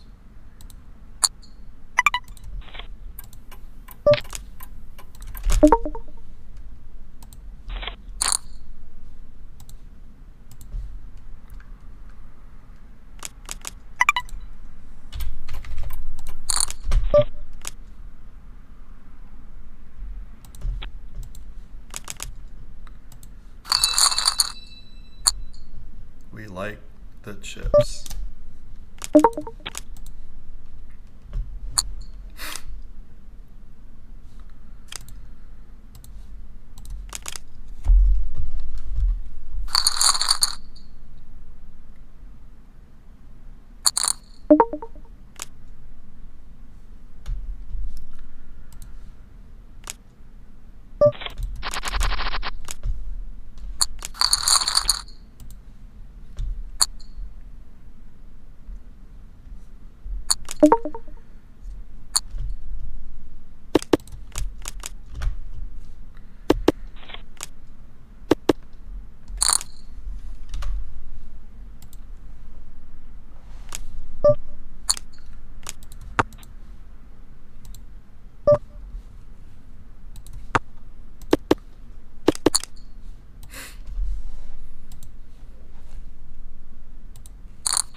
3 to 8.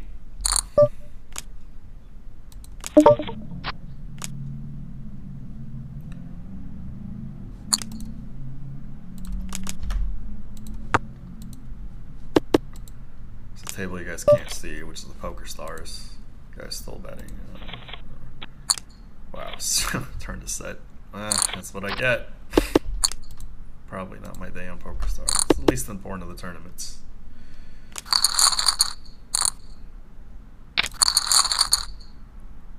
Yes, 7 deuce. We got it.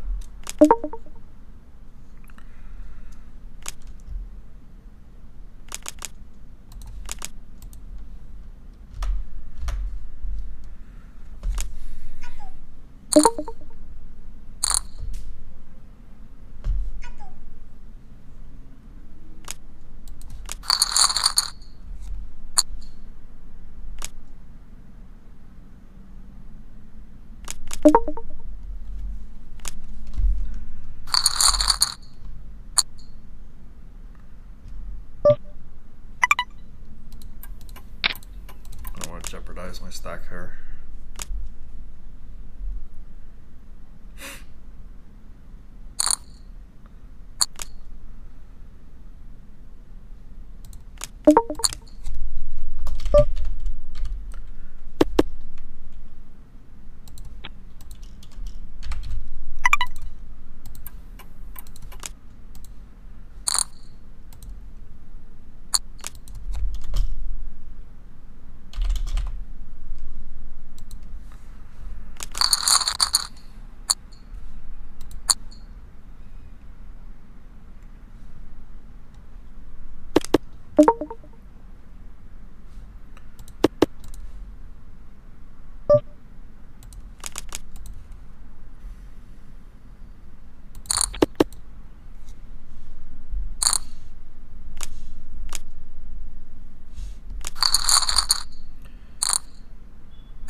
Down.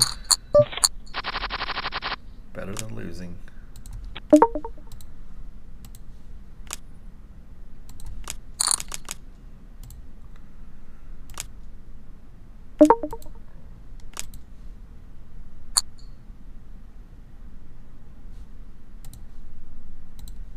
gonna give it up against this guy.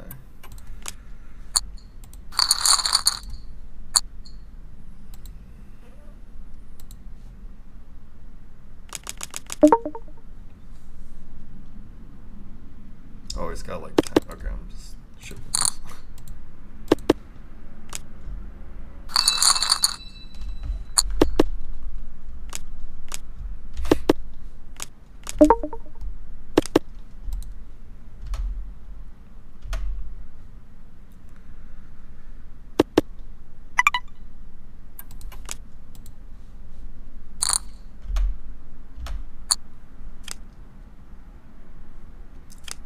It's a pay jump if there's no 6.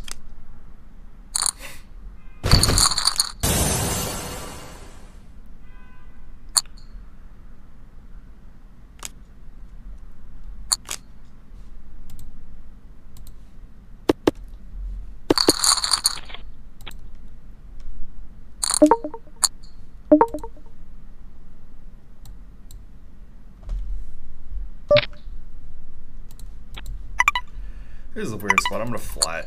I mean, usually I like 3-bet or folding, but there's a spot I'm okay flatting.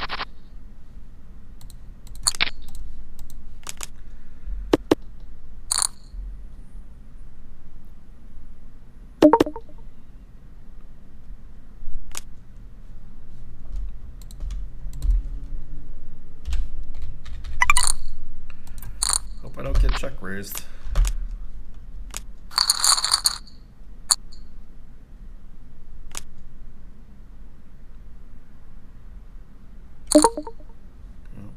Definitely gonna peel one. So.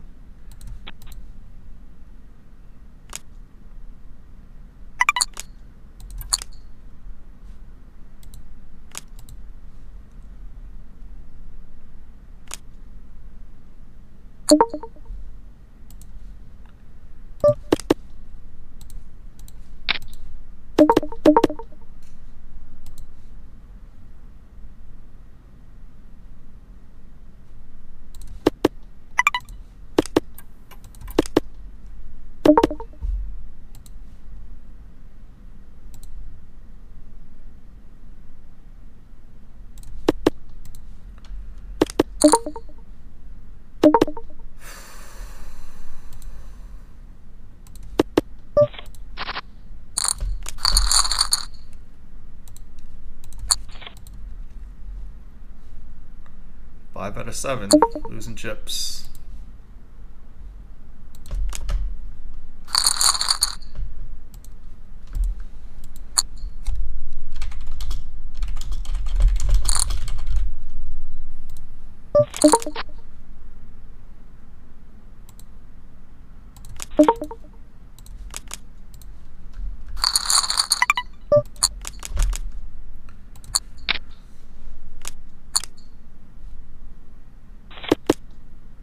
Sure, not flush.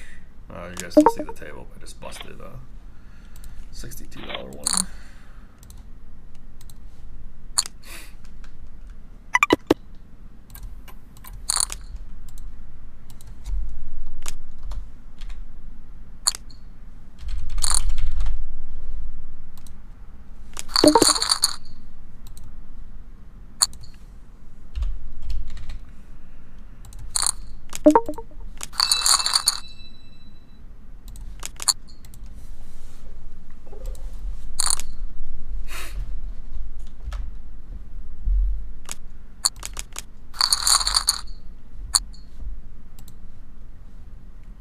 Oh, I didn't even change the title of final table. So.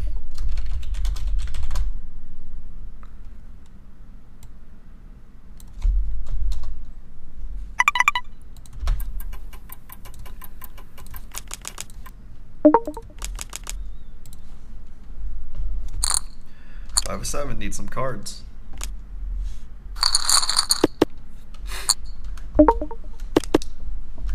Ask and you shall receive.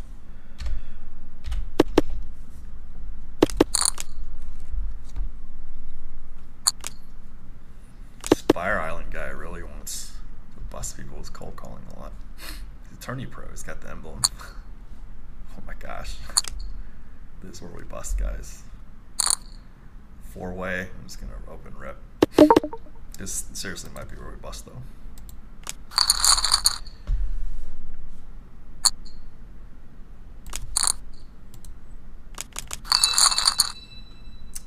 I will absolutely take it.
Like,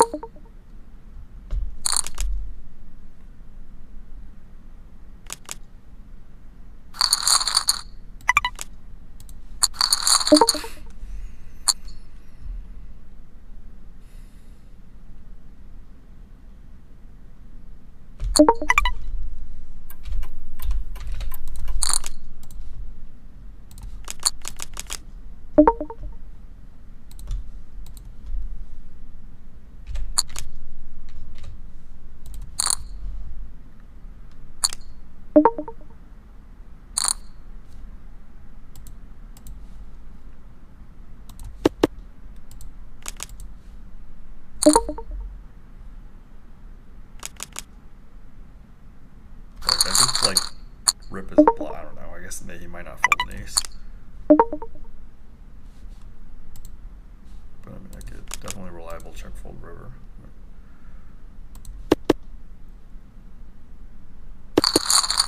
Oh, he did have an ace.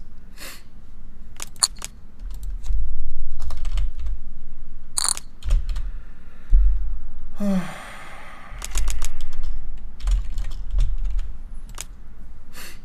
guess next time I'll have to, you know, go for it.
You still have 20 bigs, so we can try to recover / catch some cards.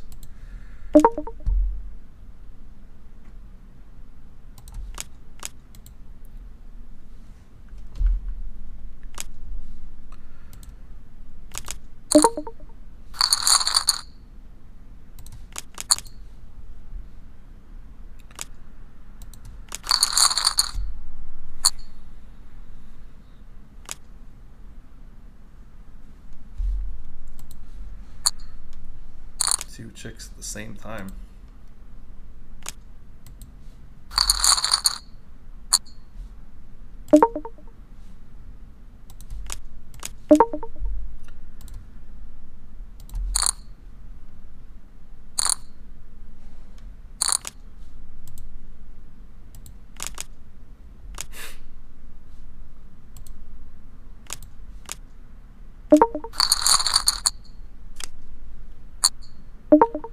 Ten.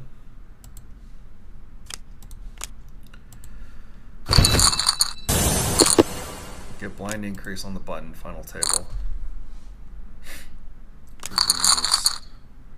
Nothing out of line.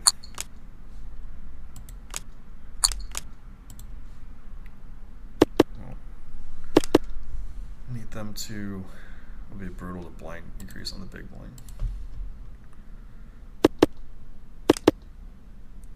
guy in position fast checking, so.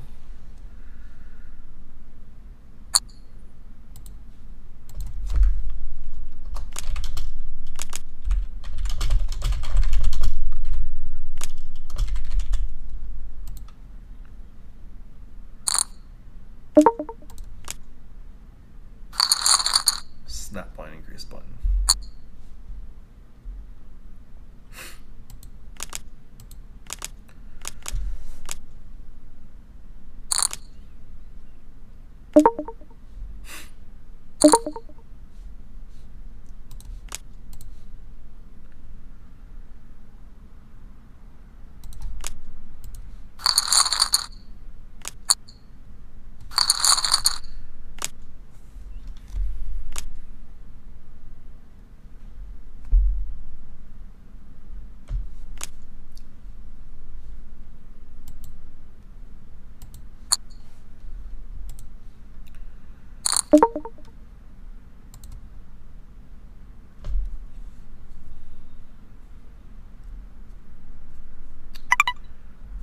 I don't know. I guess it's too loose to, or sorry, too tight to fold this.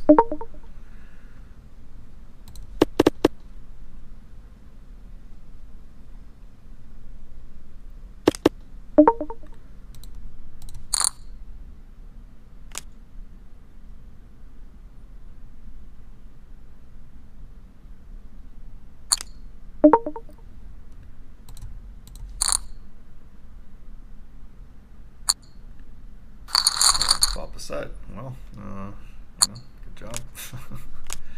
FML, that's what I get.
May have just like punted this one. I got it.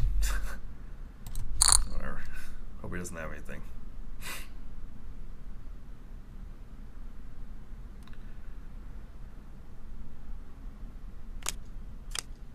Brick. Yes. Very lucky. I don't think the sevens was like a great call.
Here we go. Blinding curse on the button.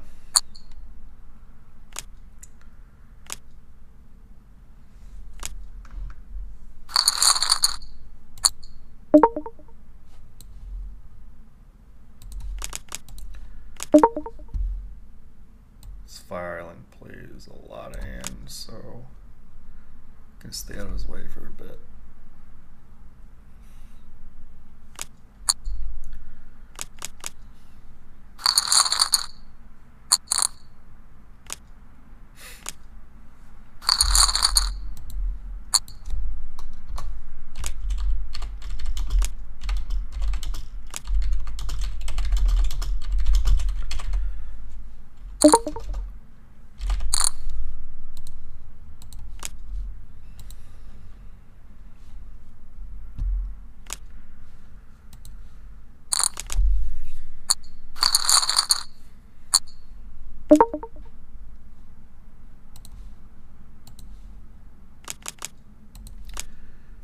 Wow. Set of nines. Oh my god, one ace left. Quad nines, easy game. Game is very cruel, guys.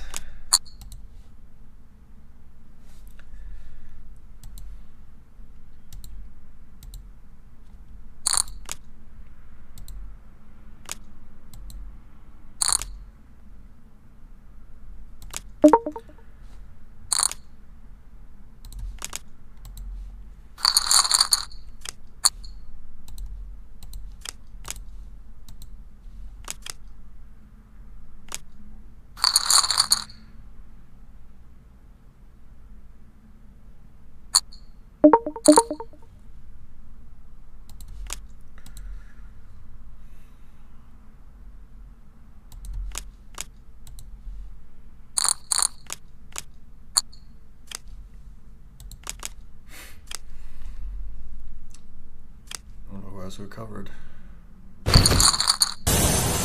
That's the answer.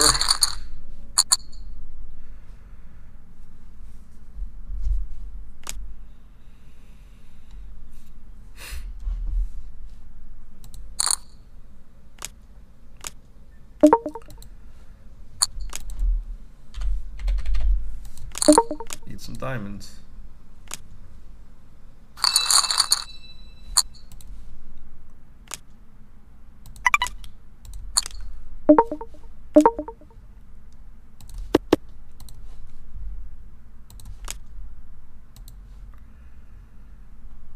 Free card, 5 of diamonds.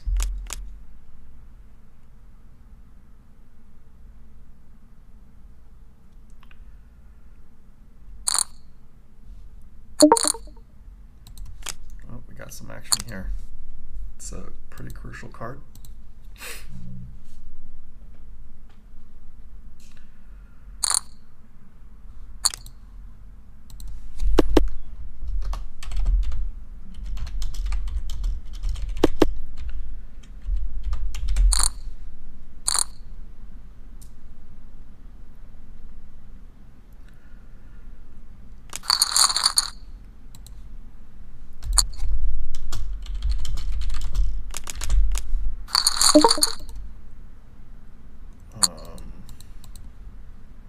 This is it, guys.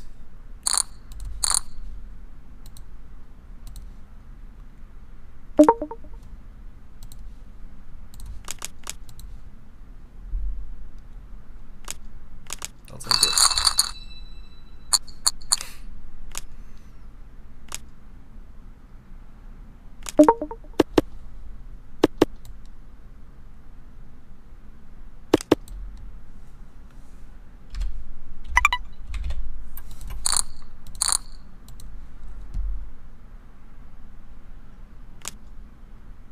Of course.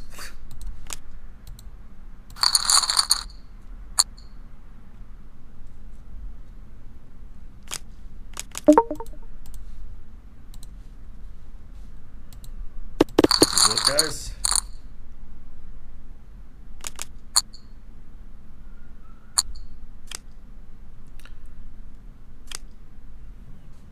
All right, GG. Seven, sorry.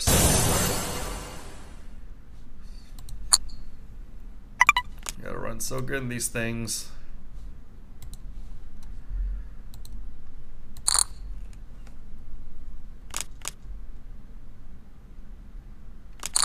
What's up, Lee? I do play cash on global. I privatize the streams after that. I'm actually losing small and global.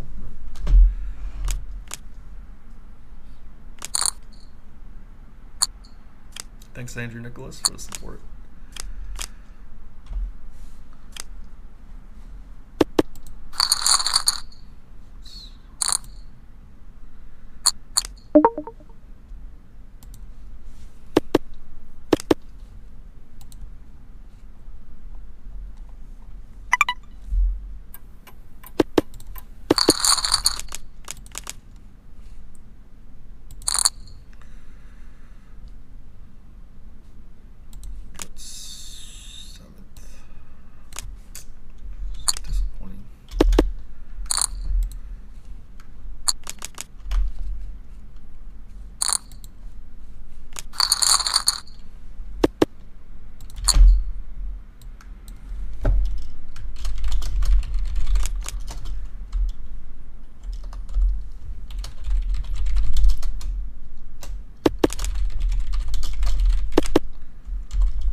A loose raise, you know, king nine of clubs. I don't know. It's probably went in the same way, but.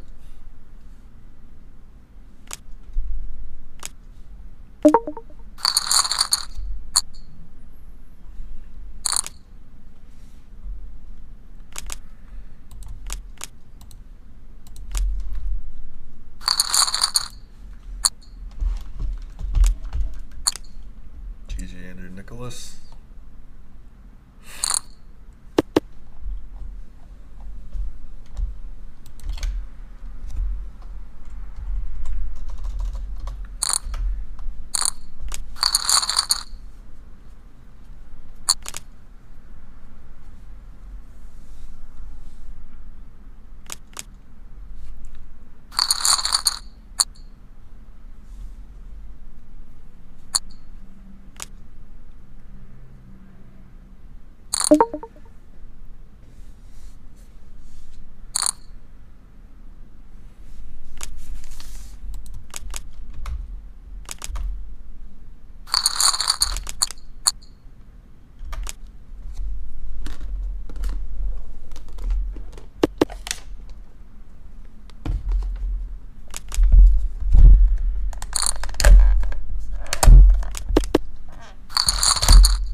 Thanks for tuning in, guys.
Obviously running good just to even make 7th place, but still.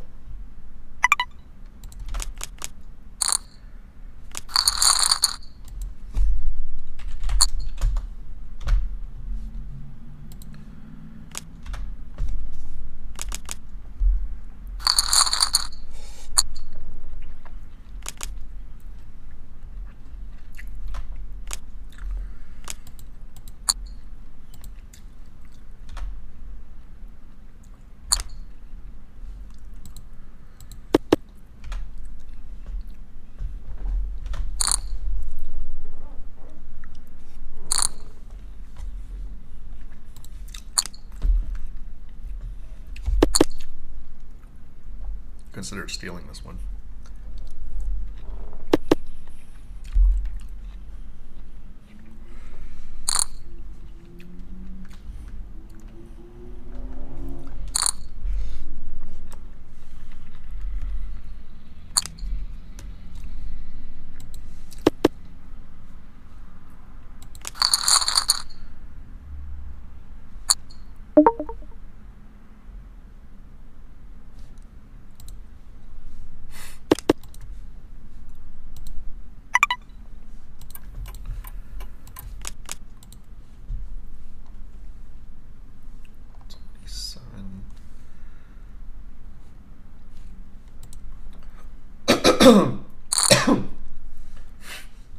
So we need 12 people to bust there.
Thanks, Andrew Nicholas. I'll keep me up for a while.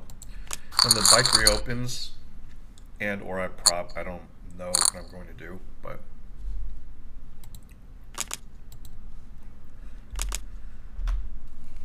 I will try to keep streaming.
There's a break.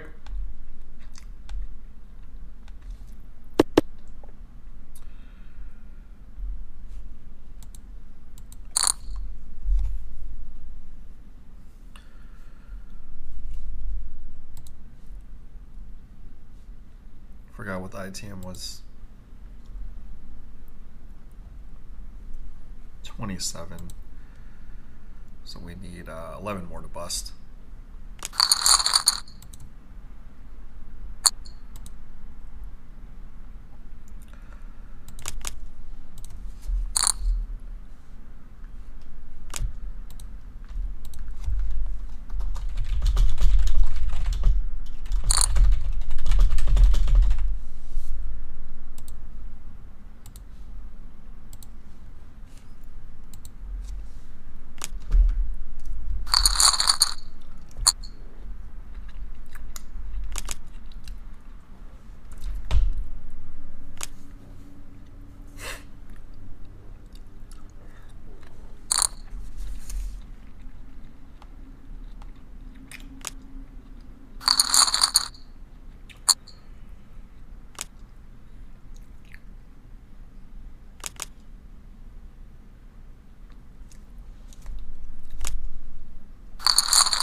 No, this is my last one.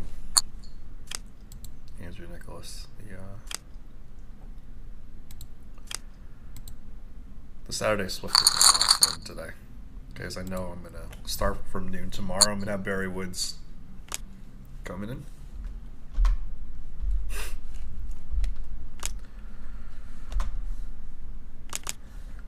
I guess the title's clickbait now since I already busted from the final table.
It hurts. My dreams down the freaking drain.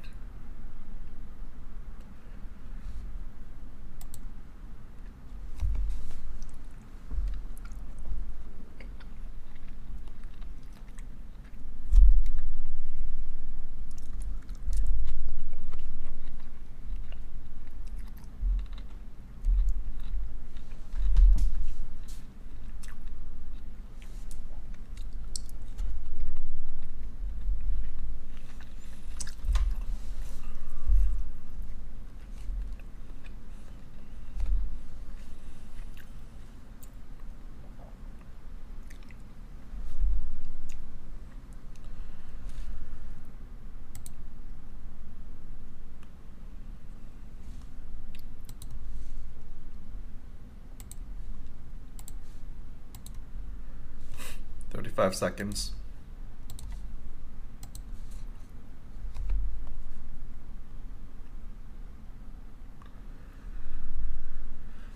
Yeah, I'm definitely I mean, I know I'm running above average because like I'm final tabling like a lot, like 25%. This is not normal. But just like you just bust out at MTTs like so frequently, it just like hurts so bad.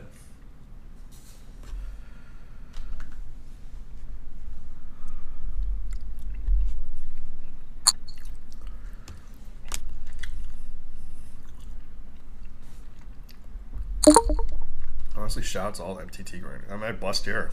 I'm not folding ace king.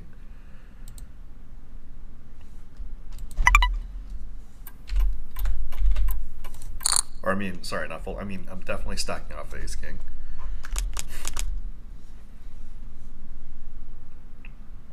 It's just, you know, you just like, unless you win them, it's like never happy.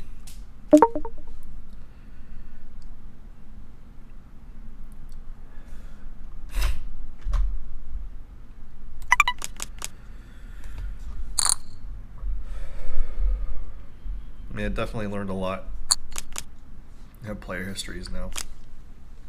Means a lot for the future.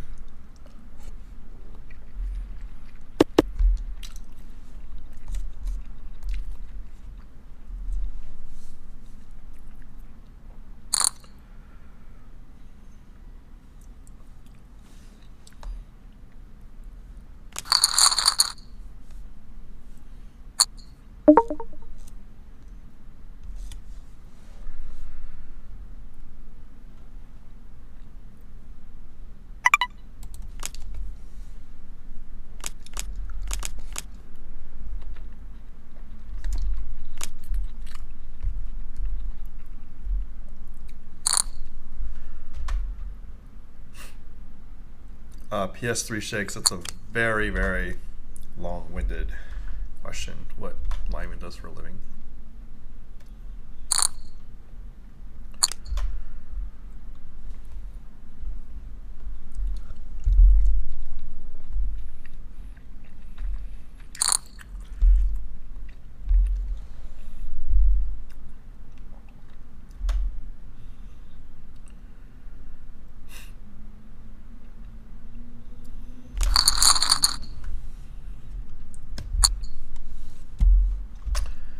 Ace and a king, yeah. Lyman is, as Mr. I Win You Lose says, is super retired.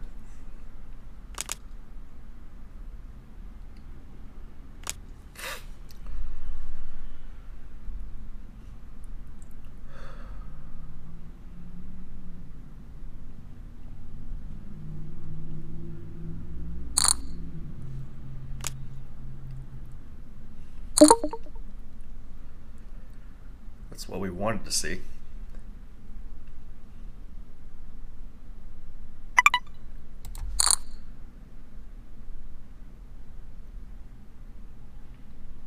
I don't like No Snap Fold by Popster, maybe Popsker, but maybe he's timering for us.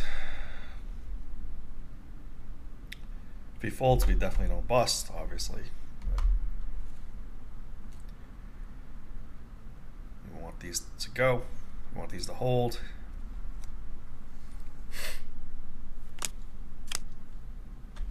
Of course, ace jack. Queen or king? Yeah.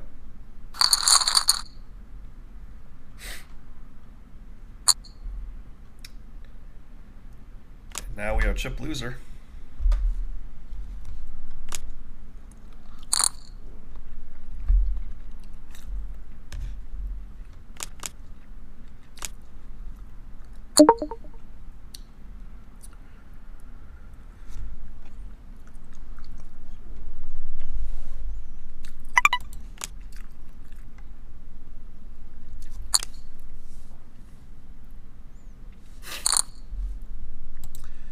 We got good spots, you know, obviously run good overall today.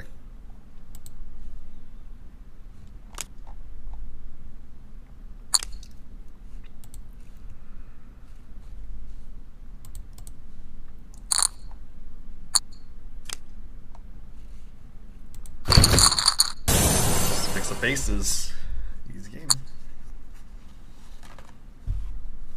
We get 8 people to bust to slip in the money.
I'm not even last in chips.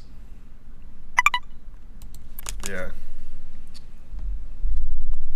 Shit. Shout out to MTT, professional MTT grinders, man. This is really tough.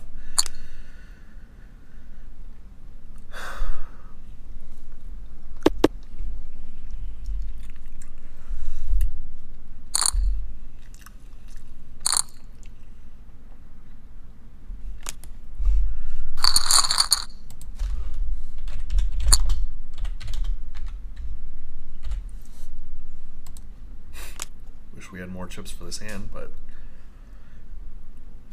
at least we got this hand.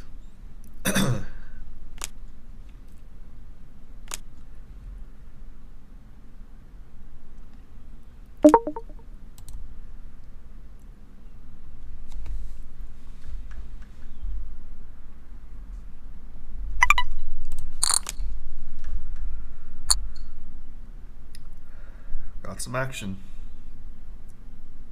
Hope I haven't dominated. Wow. Need a hand. Queen's not a good card for Ace King.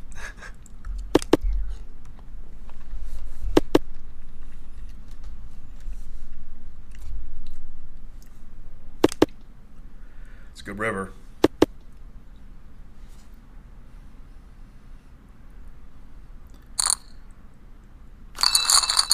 Triple up, guys.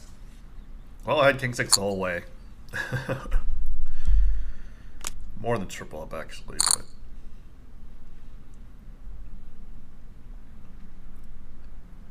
save your chips for good hands. I'm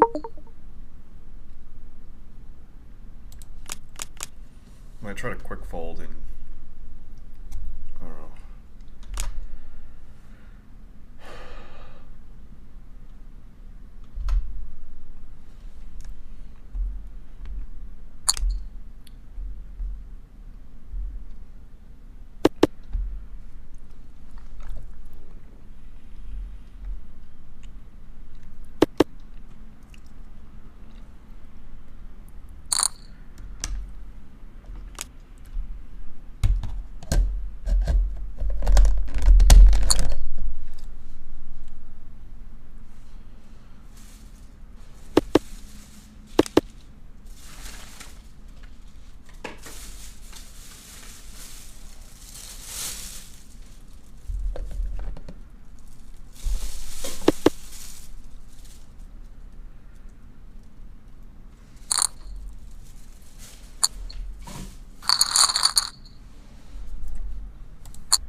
Once again, thanks for tuning in.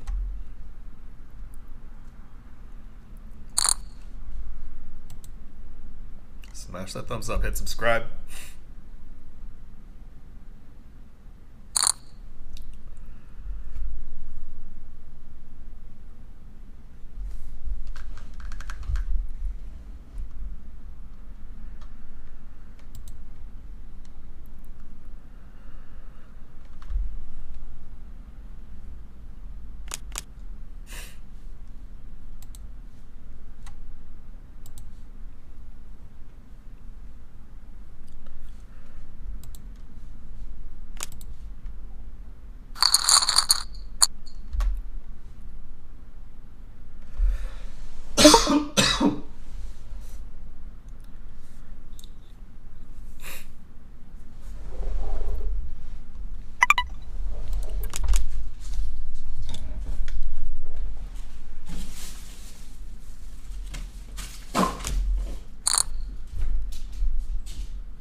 Whoa. Okay. Can't fold this. All right. This is where we bust. Definitely check raise all in.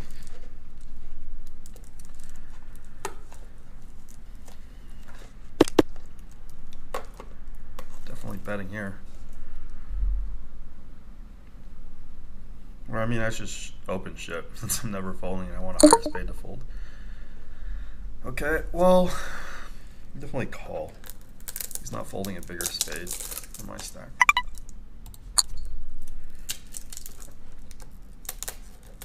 Open and dream flop.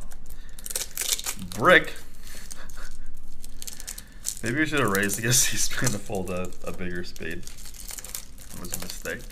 Well, I don't know. I think call's fine. I'll review that spot with like JJ or Jared Grainer.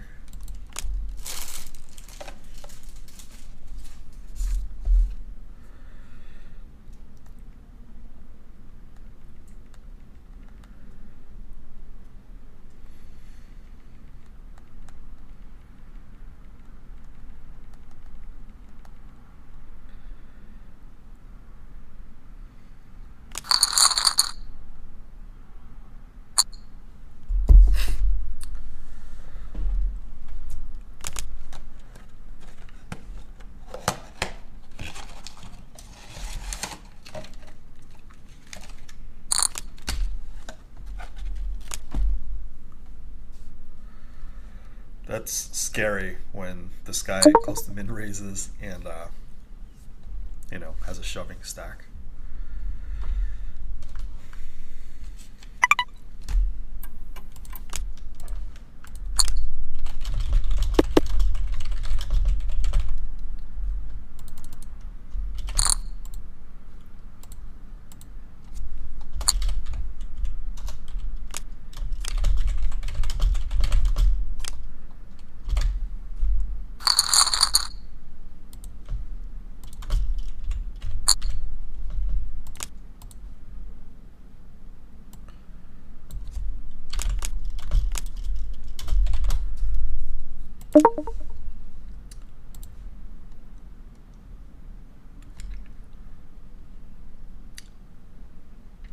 On the bubble, this is not a shove.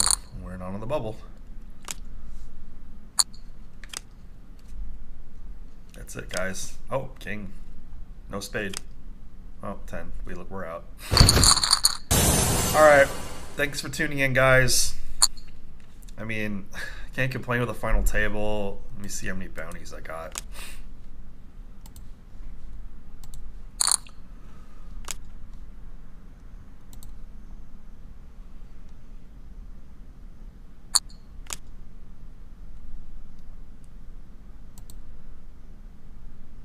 $75. It's not too shabby. Got some back. Let's edit and then do shoutouts.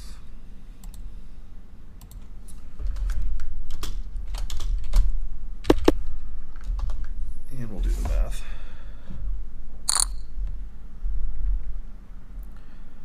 673. And I didn't qualify for the 6 p.m. 500 today.